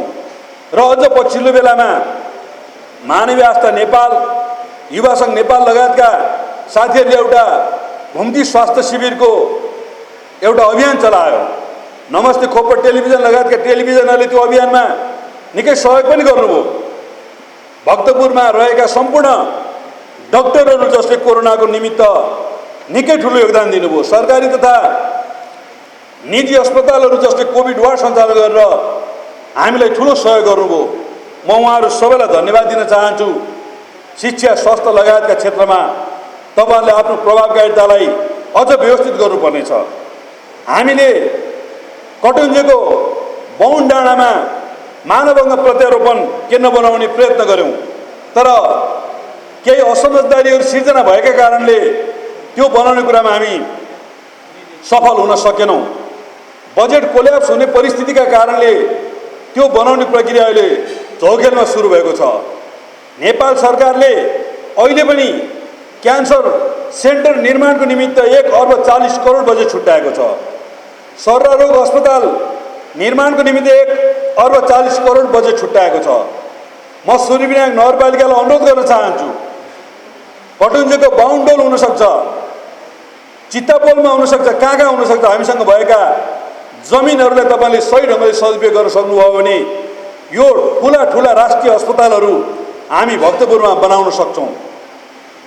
र त्यसका अलावा मारवाडी सेवा समितिले पनि 300 बेडको अस्पताल निर्माण गर्ने प्रक्रिया अगाडि बढाएको छ र हामीले जग्गा उपलब्ध गराउने हो भने यो सूर्यविनायकमा हामी गर्न तयार छौँ भनेर उहाँहरू आइरहनु भएको छ। यो बाटोमा पनि वडा अध्यक्षज्यूहरूले अलिकति पहल लिनुभयो भने हामी धेरै कुरा काम गर्न सक्छौँ भन्ने मलाई लाग्छ। अब हामीले भौतिक पूर्वाधारका कामका सन्दर्भमा अलिकति आधुनिक विकासको मोडालिटीलाई हामीले अध्ययन गर्नुपर्नेछ। अहिले हामीले अध्ययन गर्नको निमित्त विश्वविद्यालय, लाइब्रेरी अथवा ठुल्ठुला अध्ययन गर्ने संस्थाहरूमा धाउनु पर्दैन। हामी घरमै बसेर गुगल गुरुको माध्यमबाट धेरै कुराहरू अध्ययन गर्न सक्छौँ। म तपाईँलाई के अनुरोध गर्न चाहन्छु भने यो मुलुक निर्माण गर्ने हामीले नै हो। ठुल्ठुला संसारका ठुल्ठुला आश्चर्यहरू नेपाल संसारका मान्छेहरूले नै बनाएका हुन्। चाहे ग्रेट वाल भन्नुहोस्, चाहे आइफल टावर भन्नुहोस्, यी तमाम निर्माण गर्ने त्यतिखेरका शासकहरूले नै गरेका हुन्। चाहे हाम्रो धरहरा भन्नुहोस्, चाहे रानी पोखरी भन्नुहोस्, चाहे 5 तले नेतापोल मन्दिर भन्नुहोस्, चाहे दरबार स्क्वायरहरू भन्नुहोस्, त्यतिखेरका नेताहरूले, शासकहरूले र राजाहरूले यो निर्माण गरे।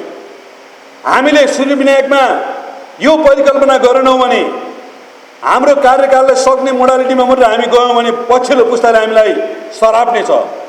त्यही भएर म तपाईँलाई अनुरोध गर्न चाहन्छु, यहाँ सुरु भइरहेका आधुनिक मोडलका विकासका परियोजनाहरूलाई कसरी सफल बनाउने भन्ने कुरामा तपाईँहरू दत्त चित्त भएर लाग्नुपर्नेछ। हामीले स्मार्ट सिटी बनाउने भन्दैछौँ। यसपालि 1 अर्ब बजेट ल्याएका छौँ बालकोट, दजीकोट, सिरुटार र गुन्डु खण्डमा स्मार्ट सिटी बनाउनुको निमित्त। त्यो स्मार्ट सिटीको सडकको निमित्त यही सल्लाहगारीबाट थानकोट भक्तपुर प्रसारण लाइनलाई हामीले ध्यान दिएर 21 मिटरको सडक र त्यो मूल सडक बनाउने भनेर 1 अर्ब रुपियाँ बजेट विनियोजन भएको छ। त्यो स्मार्ट सिटीलाई ध्यान दिएर हनुमन्ती कोरिडोरसँग जोडिने भट्टे खोला कोरिडोर निर्माण गर्ने भनेर हामीले प्रक्रिया अगाडि बढाएका छौँ। यसमा नगरपालिकाले त्यसको मापदण्ड व्यवस्थापन गर्नेदेखि सीमाङ्कन गर्नेसम्मको काममा सहयोग गरिएको छ। यो स्मार्ट सिटीलाई नगरपालिकाले कुन मोडालिटीमा निर्माण गर्न सक्छ? आज दिव्येश्वरी प्लानिङ उपत्यकाभरिका मान्छेहरूको आकर्षणको केन्द्र भएको छ र पेप्सी कोला मोनारा वारीको दिव्येश्वरी प्लानिङ हेर्नको निमित्त ठुलो भिड त्यहाँ जम्मा हुने गर्छन्। आज सिपाडोल, नङखेल लगायतका ठाउँहरूमा निजी क्षेत्रले गरेको प्लानिङ आज संसारको आकर्षण भइरहेको छ। टिकटकदेखि लिएर धेरै ठाउँमा त्यसको भाइरल भइरहेको छ। यसबाट के बुझिन्छ भने स्मार्ट सिटी आजको मोडल नेपालको एउटा परियोजना हो। यो परियोजना सफल बनाउन तपाईँ हामी सबै लाग्नुपर्छ। हामीले 2टा नयाँ स्मार्ट सिटीको डिपिआरको प्रक्रिया अगाडि बढाएका छौँ। सिबाडोल, नङ्केल, चित्तापोल एउटा हो भने तातली, सुडाल लगायतको चाङुनारायण नगरपालिकामा अर्को स्मार्ट सिटीको प्रक्रिया अगाडि बढेको छ। यसको डिपिआरको प्रक्रिया अगाडि बढिरहेको छ र यसको मुख्य सडकको रूपमा अरण्यको राजमार्ग त छँदैछ। त्यो बाहेक पनि हामीले खिम्ती जलविद्युत आयोजनाको भागलाई हनुमन्ती कोरिडोरसँग जोड्दै घट्टे खोलादेखि पाण्डो बजार, चुन्देवी, सिपाडोल, नङ्केल हुँदै चित्तापोलको नालासम्म 21 मिटरको बाटो बनाउने परियोजना अगाडि बढाएका छौँ र सङ्घीय तथा स्थानीय विकास मन्त्रालयले बजेट विनियोजन गरेर टेन्डरको अन्तिम प्रक्रियामा पुर्याएको छ। यो सडकलाई सपोर्ट गर्ने र स्मार्ट सिटी बनाउन सहयोग गर्ने हिसाबले तपाईँहरूले काम गर्न आवश्यक छ। हामीले कोटेश्वरमा सुरुङ मार्ग निर्माणको प्रक्रिया अगाडि बढेको छ। कोटेश्वर जडीबुटी मनोराको जाम खोल्नको निमित्त सडक विस्तारको प्रक्रिया अगाडि बढेको छ। लामो समयदेखि हामी सूर्यविनायक साया सडक विस्तारमा लाग्यौँ। जाइका त्यहाँबाट फर्किने स्थिति बन्यो। अहिले नेपाल सरकारले त्यो सडक निर्माणको निमित्त 2 अर्बभन्दा बढी बजेट विनियोजन गरेको छ। हामी सबै धन्यवादका पात्र छौँ। हामीले हनुमन्ते सबै अभियान चलाइरहँदा त्यो एरियामा रहेका रुखहरू काट्ने र सर्भिस ट्यागलाई खाली गर्ने काम सम्पन्न गरेका छौँ। म यो हाइवेलाई विस्तार गर्नको निमित्त विशेष गरेर 8, 9, 10 को 3टा वडा अध्यक्षज्यूलाई अलि बढी मेहनत गरेर अलि बढी लाग्दोको लागि अनुरोध गर्न चाहन्छु। यो हाइवे बनिरहँदा च्यामासिङ नाला बनेपाको अर्को हाइवे निर्माणको प्रक्रियामा पनि हामीले बजेट विनियोजन गरेका छौँ। सूर्यविनायक नगरपालिकाका प्रत्येक वडामा जाने बाटो 11 मिटर, 14 मिटर, 8 मिटरका सडकहरू निर्माणको प्रक्रिया अगाडि बढेका छन्। अहिले विशेष परिस्थितिले हामी प्रतिनिधि सभाको निर्वाचन केही समय अगाडि गर्न पुग्यौँ। यदि प्रतिनिधि सभाको निर्वाचन 5 वर्षभित्र भएको भए सूर्यविनायक नगरपालिका सम्पूर्ण सडकको पूर्वाधार सम्पन्न भएको, सम्पूर्ण पुल निर्माण गरिसकेको, सम्पूर्ण विद्यालय बनिसकेको, हेल्थ पोस्ट बनिसकेको, खानेपानीको सुविधा सम्पन्न भइसकेको नगरपालिका भनेर घोषणा गर्न सक्ने नगरपालिकाको रूपमा हामी यसलाई बनाउन सक्थ्यौँ। यद्यपि पनि हामी तमाम कामको अन्तिम चरणमा पुगेका छौँ। म तपाईँलाई अनुरोध गर्न चाहन्छु, हनुमन्ते कोरिडोर सूर्यविनायकको ऐतिहासिक गौरवको आयोजना हो। यो आयोजनालाई रोक्नको निमित्त विभिन्न तत्त्वहरू लागेका छन्। ती तत्त्वहरूको विरुद्ध जुन ढङ्गले तपाईँहरूले जुझारु प्रतिरोध गर्नुपर्ने त्यो गर्न सक्नु भएन भन्ने मेरो गुनासो छ तपाईँहरूसँग। हनुमन्तेलाई हामीले प्लानिङ बनाएर सबैलाई उचित क्षतिपूर्ति दिएर त्यसलाई सञ्चालन गर्ने भन्यौँ, तर कहिले लकडाउनका कारणले, कहिले के कारणले त्यो हुन सकिरहेको छैन। यो जेठ पछाडि बजेट कोल्याप्स हुने स्थितिमा हामी जाँदैछौँ र झन्डै 2 अर्ब बजेट हाम्रो हेर्दै जान लाग्दैछ। सिडिओ साहब लगायतका सरकारवाला निकायहरूसँग हामी बसेर पटक छलफल गरेका छौँ र म तपाईँलाई फेरि पनि अनुरोध गर्न चाहन्छु, बन्न बाँकी 2टा उपभोक्ता समिति बनाऊ। वडा नम्बर 2 र वडा नम्बर 3 को वडा अध्यक्षज्यू यहाँ हुनुहुन्छ, बनाऊ। हामीले बनाउने हो। हामीले नबनाउँदा भोलि तपाईँ हामीमाथि गम्भीर प्रश्न उठ्ने गर्छ। हाम्रा छोराछोरी र भाइबहिनीहरूले हामीलाई गम्भीर प्रश्न उठाउने गर्छन् र त्यसको जवाफ हामीसँग हुने छैन। कहाँ के सहयोग गर्नुपर्छ म सहयोग गर्न तयार छु। हेर्दै यो परियोजना हाम्रो हातबाट गयो भने यो यस्तो गिजोलिने छ कि हामी कहिले पैसा ल्याउन सक्दैनौँ र कहिले यो सम्पन्न गर्न सक्दैनौँ। यो कुरा म तपाईँहरूलाई फेरि बडो जोडले सम्झाउन चाहन्छु। हनुमन्ते कोरिडोर बनाउन हामी लागौँ। त्यसै गरी बालकुमारी रानीकोट सडक, पलासे डोलेश्वर सडक लगायतका केही रणनीतिक सडकहरू तीव्र गतिमा बनिरहेका छन्। केही बजेट व्यवस्थापन गरेर त्यसलाई पूर्णता दिनु छ। नगरपालिकाले यो काममा पनि केही सहकार्य गरोस् भन्ने मेरो भनाइ छ। प्राणी उद्यान 4 करोड बजेट विनियोजन गरेर हामीले डिपिआरको प्रक्रिया सुरु गरेका छौँ। यो धेरै कछुवा गतिमा गइरहेको छ। हरेक चोटिको नीति कार्यक्रममा प्राणी उद्यान र नगरपालिकाको सहकार्यको कुरा आएको छ। अघिल्लो वर्ष पनि हामीले त्यहाँ हात्ती ल्याउने लगायत असङ्ख्य कार्यक्रमहरू घोषणा गऱ्यौँ, तर प्रभावकारी त्यसलाई कार्यान्वयन गर्न सकेनौँ। म अनुरोध गर्न चाहन्छु, यसलाई व्यवस्थित गर्नको लागि तपाईँहरू लाग्नुहोस्। एउटा नगरपालिका पर्फेक्ट हुनको लागि यहाँ स्मार्ट सिटी आवश्यक हुन्छ, रङ्गशाला आवश्यक हुन्छ, कभर हल आवश्यक हुन्छ, अस्पताल आवश्यक हुन्छ, खुल्ला मैदान आवश्यक हुन्छ। हामीले सिबाडोल र नङखेलमा रङ्गशाला र कभर हल निर्माण गर्ने भन्यौँ। केही राजनीतिक असमझदारीका कारणले हामी अलिकति ब्याक भएको जस्तो मलाई महसुस भएको छ। म नगरपालिकालाई हिम्मत गर्नुको लागि अनुरोध गर्छु, हिम्मत गर्नुहोस्। बजेटको व्यवस्थापन कहाँबाट गर्ने हो गरौँ। अहिले पलासीको एरियामा रङ्गशाला बनाउनु भएर एउटा 3D डिजाइन पनि गरिसक्नु भएको छ। हाम्रो दुईजना वडाध्यक्ष किरणजी र उपेन्द्रजीको पहलमा उहाँहरूले गर्नुभएको छ। त्यसलाई फलो गरौँ, हामी सबै मिलेर त्यसलाई पूर्णता दिउँ। सल्लाहगारीको चौरलाई सूर्यविनायक नगरपालिकाको विगतको साबिक कटुन्जेको चौर हो। त्यो चौरलाई हामीले सूर्यविनायक नगरपालिकामा ल्याउन सक्यौँ भने त्यो हाम्रो निमित्त एउटा ऐतिहासिक गौरवको क्षण हुनेछ। हाम्रो गुमेको भूभाग फिर्ता ल्याएको अर्थमा हामीले त्यसलाई बुझ्न सक्नेछौँ।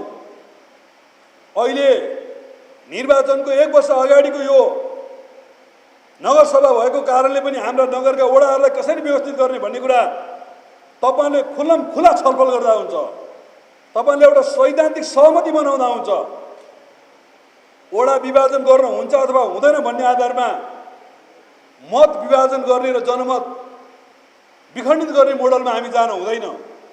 एउटा उच्च तहको समझदारी बनाएर हाम्रा ठुला नगर ठुला वडाहरूलाई व्यवस्थित गर्नको निमित्त समानुपातिक विकासको मोडलमा जानको निमित्त प्रचलित ऐन कानुनलाई पछ्याएर त्यो गर्न सकियो भने त्यो सबभन्दा राम्रो हुनेछ। सल्लाहगारीको चौर पनि हामीलाई आउनेछ। जसरी बालकोट र कटुन्जे हिजो 2-2टा वडामा विभाजित भयो, अबका दिनमा दधिकोट सिबाडोल जस्ता वडाहरूलाई हामीले ध्यान दिनुपर्नेछ भने भोलिका दिनमा गुन्डु सिरुटार नङखेल चिताबललाई पनि त्यो मोडलमा जानुपर्नेछ। एउटा विकासको अवधारणा भनेका राज्य र भूगोलको पुनर्संरचना पनि हो। हिजो हामीले अनन्त लिङ्गेश्वर र सूर्यविनायक नगरपालिका बनायौँ, अहिले दुवै नगरपालिकालाई मर्ज गऱ्यौँ। भोलि उपमहानगर बनाउनु पर्ने ठाउँमा हामी पुगौँला, महानगर बनाउनु पर्ने ठाउँमा पुगौँला। त्यसो हुँदाखेरि वडाका विभाजनहरू, वडाका व्यवस्थापनहरू एकदम सामान्य घटना हुन्। यसलाई धेरै जटिल विषय बनाउनु, धेरै भावनात्मक विषय बनाउनु म आवश्यक ठान्दिनँ। यो विषयमा पनि तपाईँको नगरसभाले एउटा ठोस निर्णय गर्न सक्नुभयो भने मलाई लाग्छ यसले तपाईँहरूलाई एउटा निष्कर्षमा पुर्याउने छ।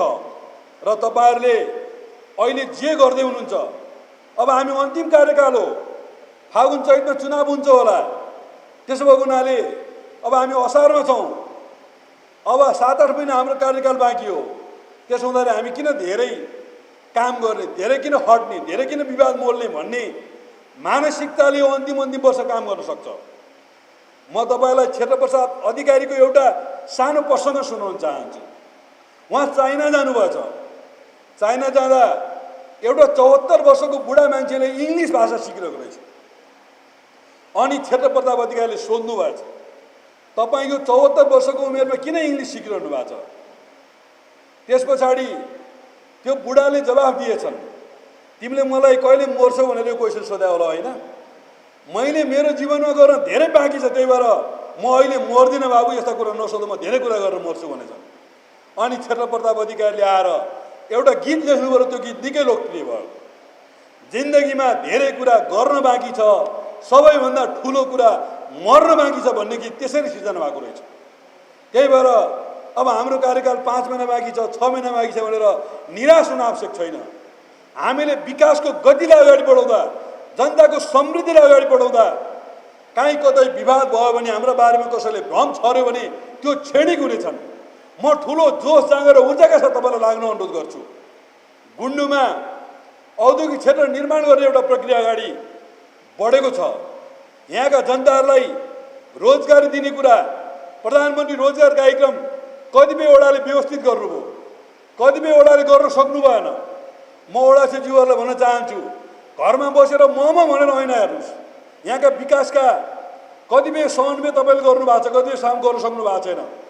कतिपय ठाउँमा मापदण्डलाई तपाईँले टाइट गर्नुभएको छ, कतिपय ठाउँमा मापदण्ड टाइट गर्नुभएको छैन। 11 मिटरको बाटो छ, ठुला मान्छेको घर भने चाहिँ तपाईँले 9 मिटर बनाइदिनु भएको छ। 8 मिटरको बाटो छ, ठिकै छ, यो भाइ धेरै करायो ल, ठिक छ 2 फिट छोडिदिनु भने छोडिदिनु भएको छ। बाटोको मापदण्डभित्र तपाईँले वाल लगाउनु दिनुभएको छ। निर्माण सामग्री खसालेर बाटो पिच भत्किरहेको छ, तपाईँ हेरिरहनु भएको छ। किनभने तपाईँहरू विवादमा पर्न चाहनुहुन्न। विवादमा पऱ्यो भने तपाईँलाई भोट घट्छ भन्ने मानसिकता छ। त्यो एउटा व्यक्ति रिसाउला तपाईँसँग, तपाईँले त्यसको प्रतिरोध गर्नु भने त्यस्ता 20औं व्यक्ति तपाईँहरूसँग खुसी हुन्छ। त्यसो भएको हुनाले 10 जना व्यक्ति रिसाउलान्, 5 जना मान्छेले प्रतिरोध गर्लान् भन्ने मानसिकताबाट तपाईँहरू मुक्त हुनुहोस्। विकास गर्दा, परिवर्तन गर्दा, जनताको जीवनस्तर चेन्ज गर्दा चुनाव हारिन्छ भन्ने मलाई कहिले पनि लाग्दैन। त्यसो गर्दा चुनाव हार्नेछ भने किन जित्न पर्यो त? हामी चुनाव जित्ने भनेको त विकासको लागि होला, परिवर्तनको लागि होला, जनताको सेवाको लागि होला, जनतालाई विभिन्न खालका रोजगारीका कार्यक्रमहरू सिर्जना गर्नको लागि होला। त्यसो भएको हुनाले चुनाव हारिन्छ कि भन्ने डरबाट मुक्त भएर हामी काम गरौँ। भनाइ छ, हात्ती चले बजार, कुत्ता भुक्ता हजार। जब हात्ती बजारमा आउँछ कुकुरहरू भुक्छन्। कुकुर भुक्यो भने हात्ती कुकुरको पछाडि लाग्यो भने हात्ती कहिले पनि गन्तव्यमा जाँदैन। हात्ती आफ्नो गन्तव्यमा हिँड्यो भने कुकुर त टोलै पछि घुक्छ। यो टोलको कुकुर घुकिरहेको हुन्छ, हात्ती अर्को टोलमा पुगिसकेको हुन्छ, फेरि त्यो टोल घुक्न थाल्छ, अर्को टोलमा पुग्नु चाहिँ त्यो शान्त भइहाल्छ। त्यही भएर कुकुर घुक्यो भनेर हात्तीले आफ्नो गन्तव्य कहिले पनि छोड्दैन, छोड्नु पनि हुँदैन। र हामी जनप्रतिनिधिहरूले यो बाटोलाई ध्यान दिनको लागि म तपाईँलाई अनुरोध गर्न चाहन्छु। र पछिल्लो बेलामा अलिकति राजनीतिक अस्थिरतातर्फ जान खोजेको जस्तो दलहरूको बिचमा असमझदारी सिर्जना भएर अन्तर्द्वन्द्व र अन्तर्विरोध बढ्न खोजेको जस्तो न्यायालयमा राजनीतिक निरूपणका मुद्दाहरू न्यायालयमा प्रवेश गरेर मूलत राजनीतिक दलहरूले सदनमा, व्यवस्थापिकामा र कार्यपालिकामा हल हुनुपर्ने समस्याहरू न्यायालयमा गएको जस्तो क्रमशः दलहरूप्रति वितृष्णा सिर्जना हुने, संविधानप्रति वितृष्णा सिर्जना हुने, हामीले प्राप्त गरेका उपलब्धिमाथिहरू प्रश्न उठाइने खालको एउटा परिस्थिति सिर्जना हुन खोज्दैछ जस्तो देखिँदैछ। यसमा कतिपय देशी विदेशी शक्तिहरू पनि लाग्न खोजेको जस्तो देखिँदैछ। हामीले बडो संयमताका साथ, बडो गम्भीरताका साथ यो सबै समस्याको हल गर्ने मोडालिटीमा जानुपर्छ। र निर्वाचन भनेको यस्तो एउटा विधि हो जसलाई हामीले ट्र्याक आउट हुन खोजेको लोकतन्त्रलाई ट्र्याकमा ल्याउन सकिन्छ। त्यसो भएको हुनाले निर्वाचनको विधिबाट यो सबै कुरालाई हल गर्न सकिन्छ। हिजो पनि हामीले भनेका थियौँ, संसदीय ढाँचाभित्र राजनीतिक अस्थिरता सिर्जना हुन्छ र संसदीय ढाँचामा सत्ता फेरबदलको निमित्त अनेक फोहोरी खेल हुन्छ भनेर हामीले हिजो पनि भनेका थियौँ। आज यो कुरा पुष्टि भएको छ। अस्ति मलाई हाम्रो रविन्द्रजीले भन्दै हुनुहुन्थ्यो, स्थानीय तह एउटा मोडालिटी हुँदो रहेछ दाइ भन्नुभयो। साँच्चीकै हो, स्थानीय तह किन मोडालिटी भयो भने यहाँको मेयर, उपमेयर र वडा अध्यक्षहरू तपाईँहरू प्रत्यक्ष निर्वाचित हुनुहुन्छ। यो 5 वर्षसम्म मेयरलाई तपाईँले अविश्वासको प्रस्ताव ल्याउन सक्नुहुन्न। तपाईँहरू सबै कार्यपालिका हो, तपाईँहरू सबै व्यवस्थापिका हो, तपाईँले यो नीति तथा कार्यक्रम फेल गर्न सक्नुहुन्न। सङ्घीय संसदमा हो भने 1 रुपियाँ घटाइ पाऊँ भनेर संशोधन हाल्छ व्यवस्थापिका सदस्यले, 1 रुपियाँ कायम गराइ पाऊँ भनेर हाल्छ बजेटमा संशोधन। यदि त्यो संशोधन पास भयो भने त्यो संशोधन गरेर हाल्यो भने 1 रुपियाँ घट्यो, 1 रुपियाँ कायम गर्नु कुनै अर्थ हुँदैन। त्यो भनेको सरकारलाई अल्पमतमा पार्ने प्रयत्न हो। र त्यो 1 रुपियाँ घटाइ पाऊँ भन्ने प्रस्ताव पास भयो भने प्रधानमन्त्रीले राजीनामा दिनुपर्छ। संसदीय व्यवस्थाको अवगुण यही हो। आज यो नीति कार्यक्रम र बजेट तपाईँले फेल गर्न सक्नुहुन्न। यसलाई सुझाव दिनुहुन्छ र तपाईँको सुझावलाई कार्यपालिकाले ग्रहण गर्छ, प्रमुखजीले ग्रहण गर्नुहुन्छ।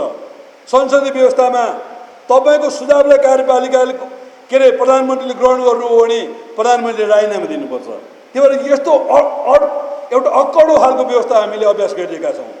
र हामी नयाँ निर्वाचनमा नयाँ एजेन्डाहरूमा हामी छलफल गरौँ। मैले अस्ति एउटा टेलिभिजन कार्यक्रममा भूषण दालजीसँग भने, एपी1को कार्यक्रममा, हाम्रा विशिष्ट सांस्कृतिक पहिचानका एजेन्डाहरू अब हाम्रो निर्वाचनको एजेन्डा हुन सक्छन्।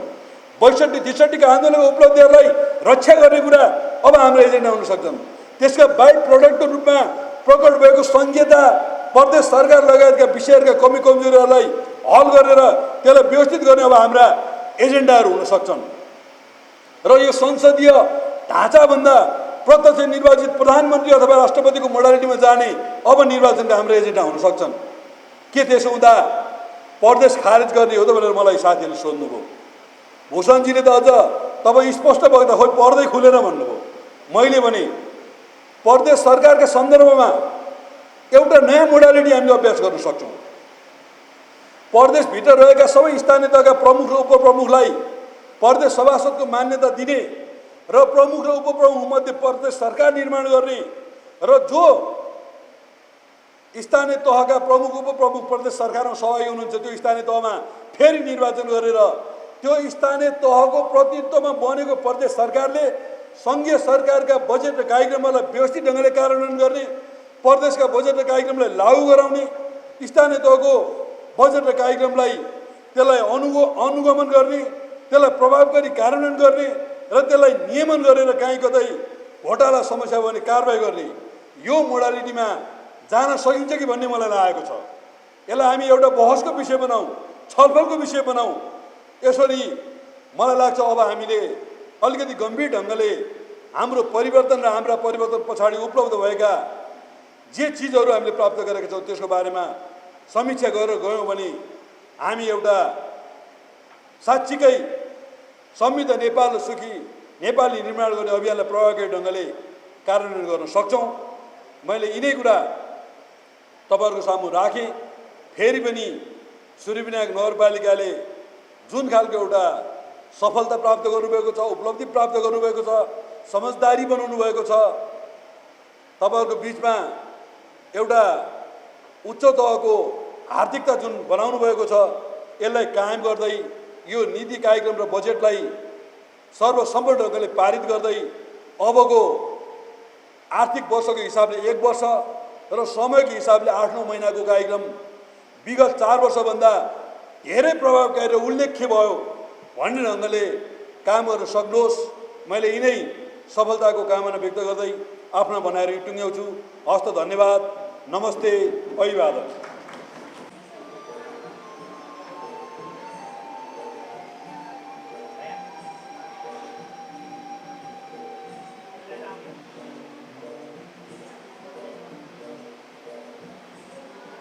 सूर्यविनायक नगरपालिकाको आज 2078-79 नीति तथा कार्यक्रम समिति छलफलमा भाग लिन इच्छुक सदस्यहरूले सभाको सचिव समक्ष नाम टिपाउन आग्रह गर्दछु। अब 78-79 को प्रस्तुत नीति तथा कार्यक्रम पारित हुन अनुमति पेश गर्दछु। प्रस्तावको पक्षमा रहने भएका सदस्यहरूले हुन्छ भन्नुहोला। प्रस्तावको विपक्षमा रहनु भएका सदस्यहरूले हुन भन्नुहोला। अब प्रस्तावको पक्षमा रहनु भएका सदस्यहरूले हुन्छ भन्नुहोला।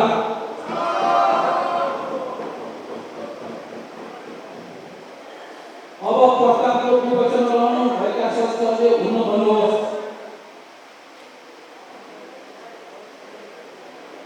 हुन्न भन्ने आवाज नसुनिएकोले सूर्यविनायक नगरपालिकाको नगरसभाको 9औं अधिवेशनमा पेश भएका अब 2078-79 को प्रस्तुत नीति तथा कार्यक्रम सर्वसम्मतिले रूपमा पारित भएको घोषणा गर्दछु।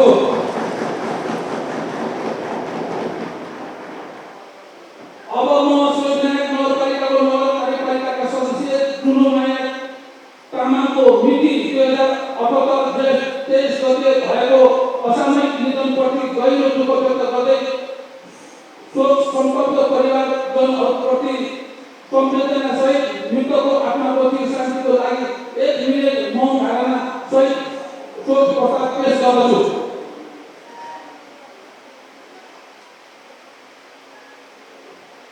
सुरु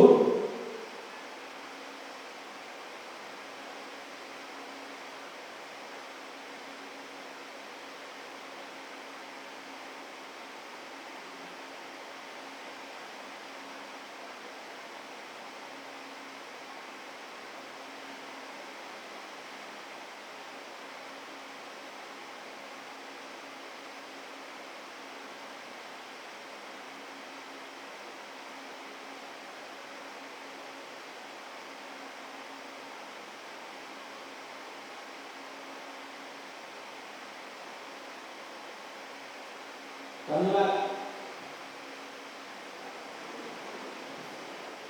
आजको नगरसभाको बैठक मिति 2078 असार 10 गते बिहान 11 बजेसम्मको लागि स्थगित भएको जानकारी गराउँछु। धन्यवाद।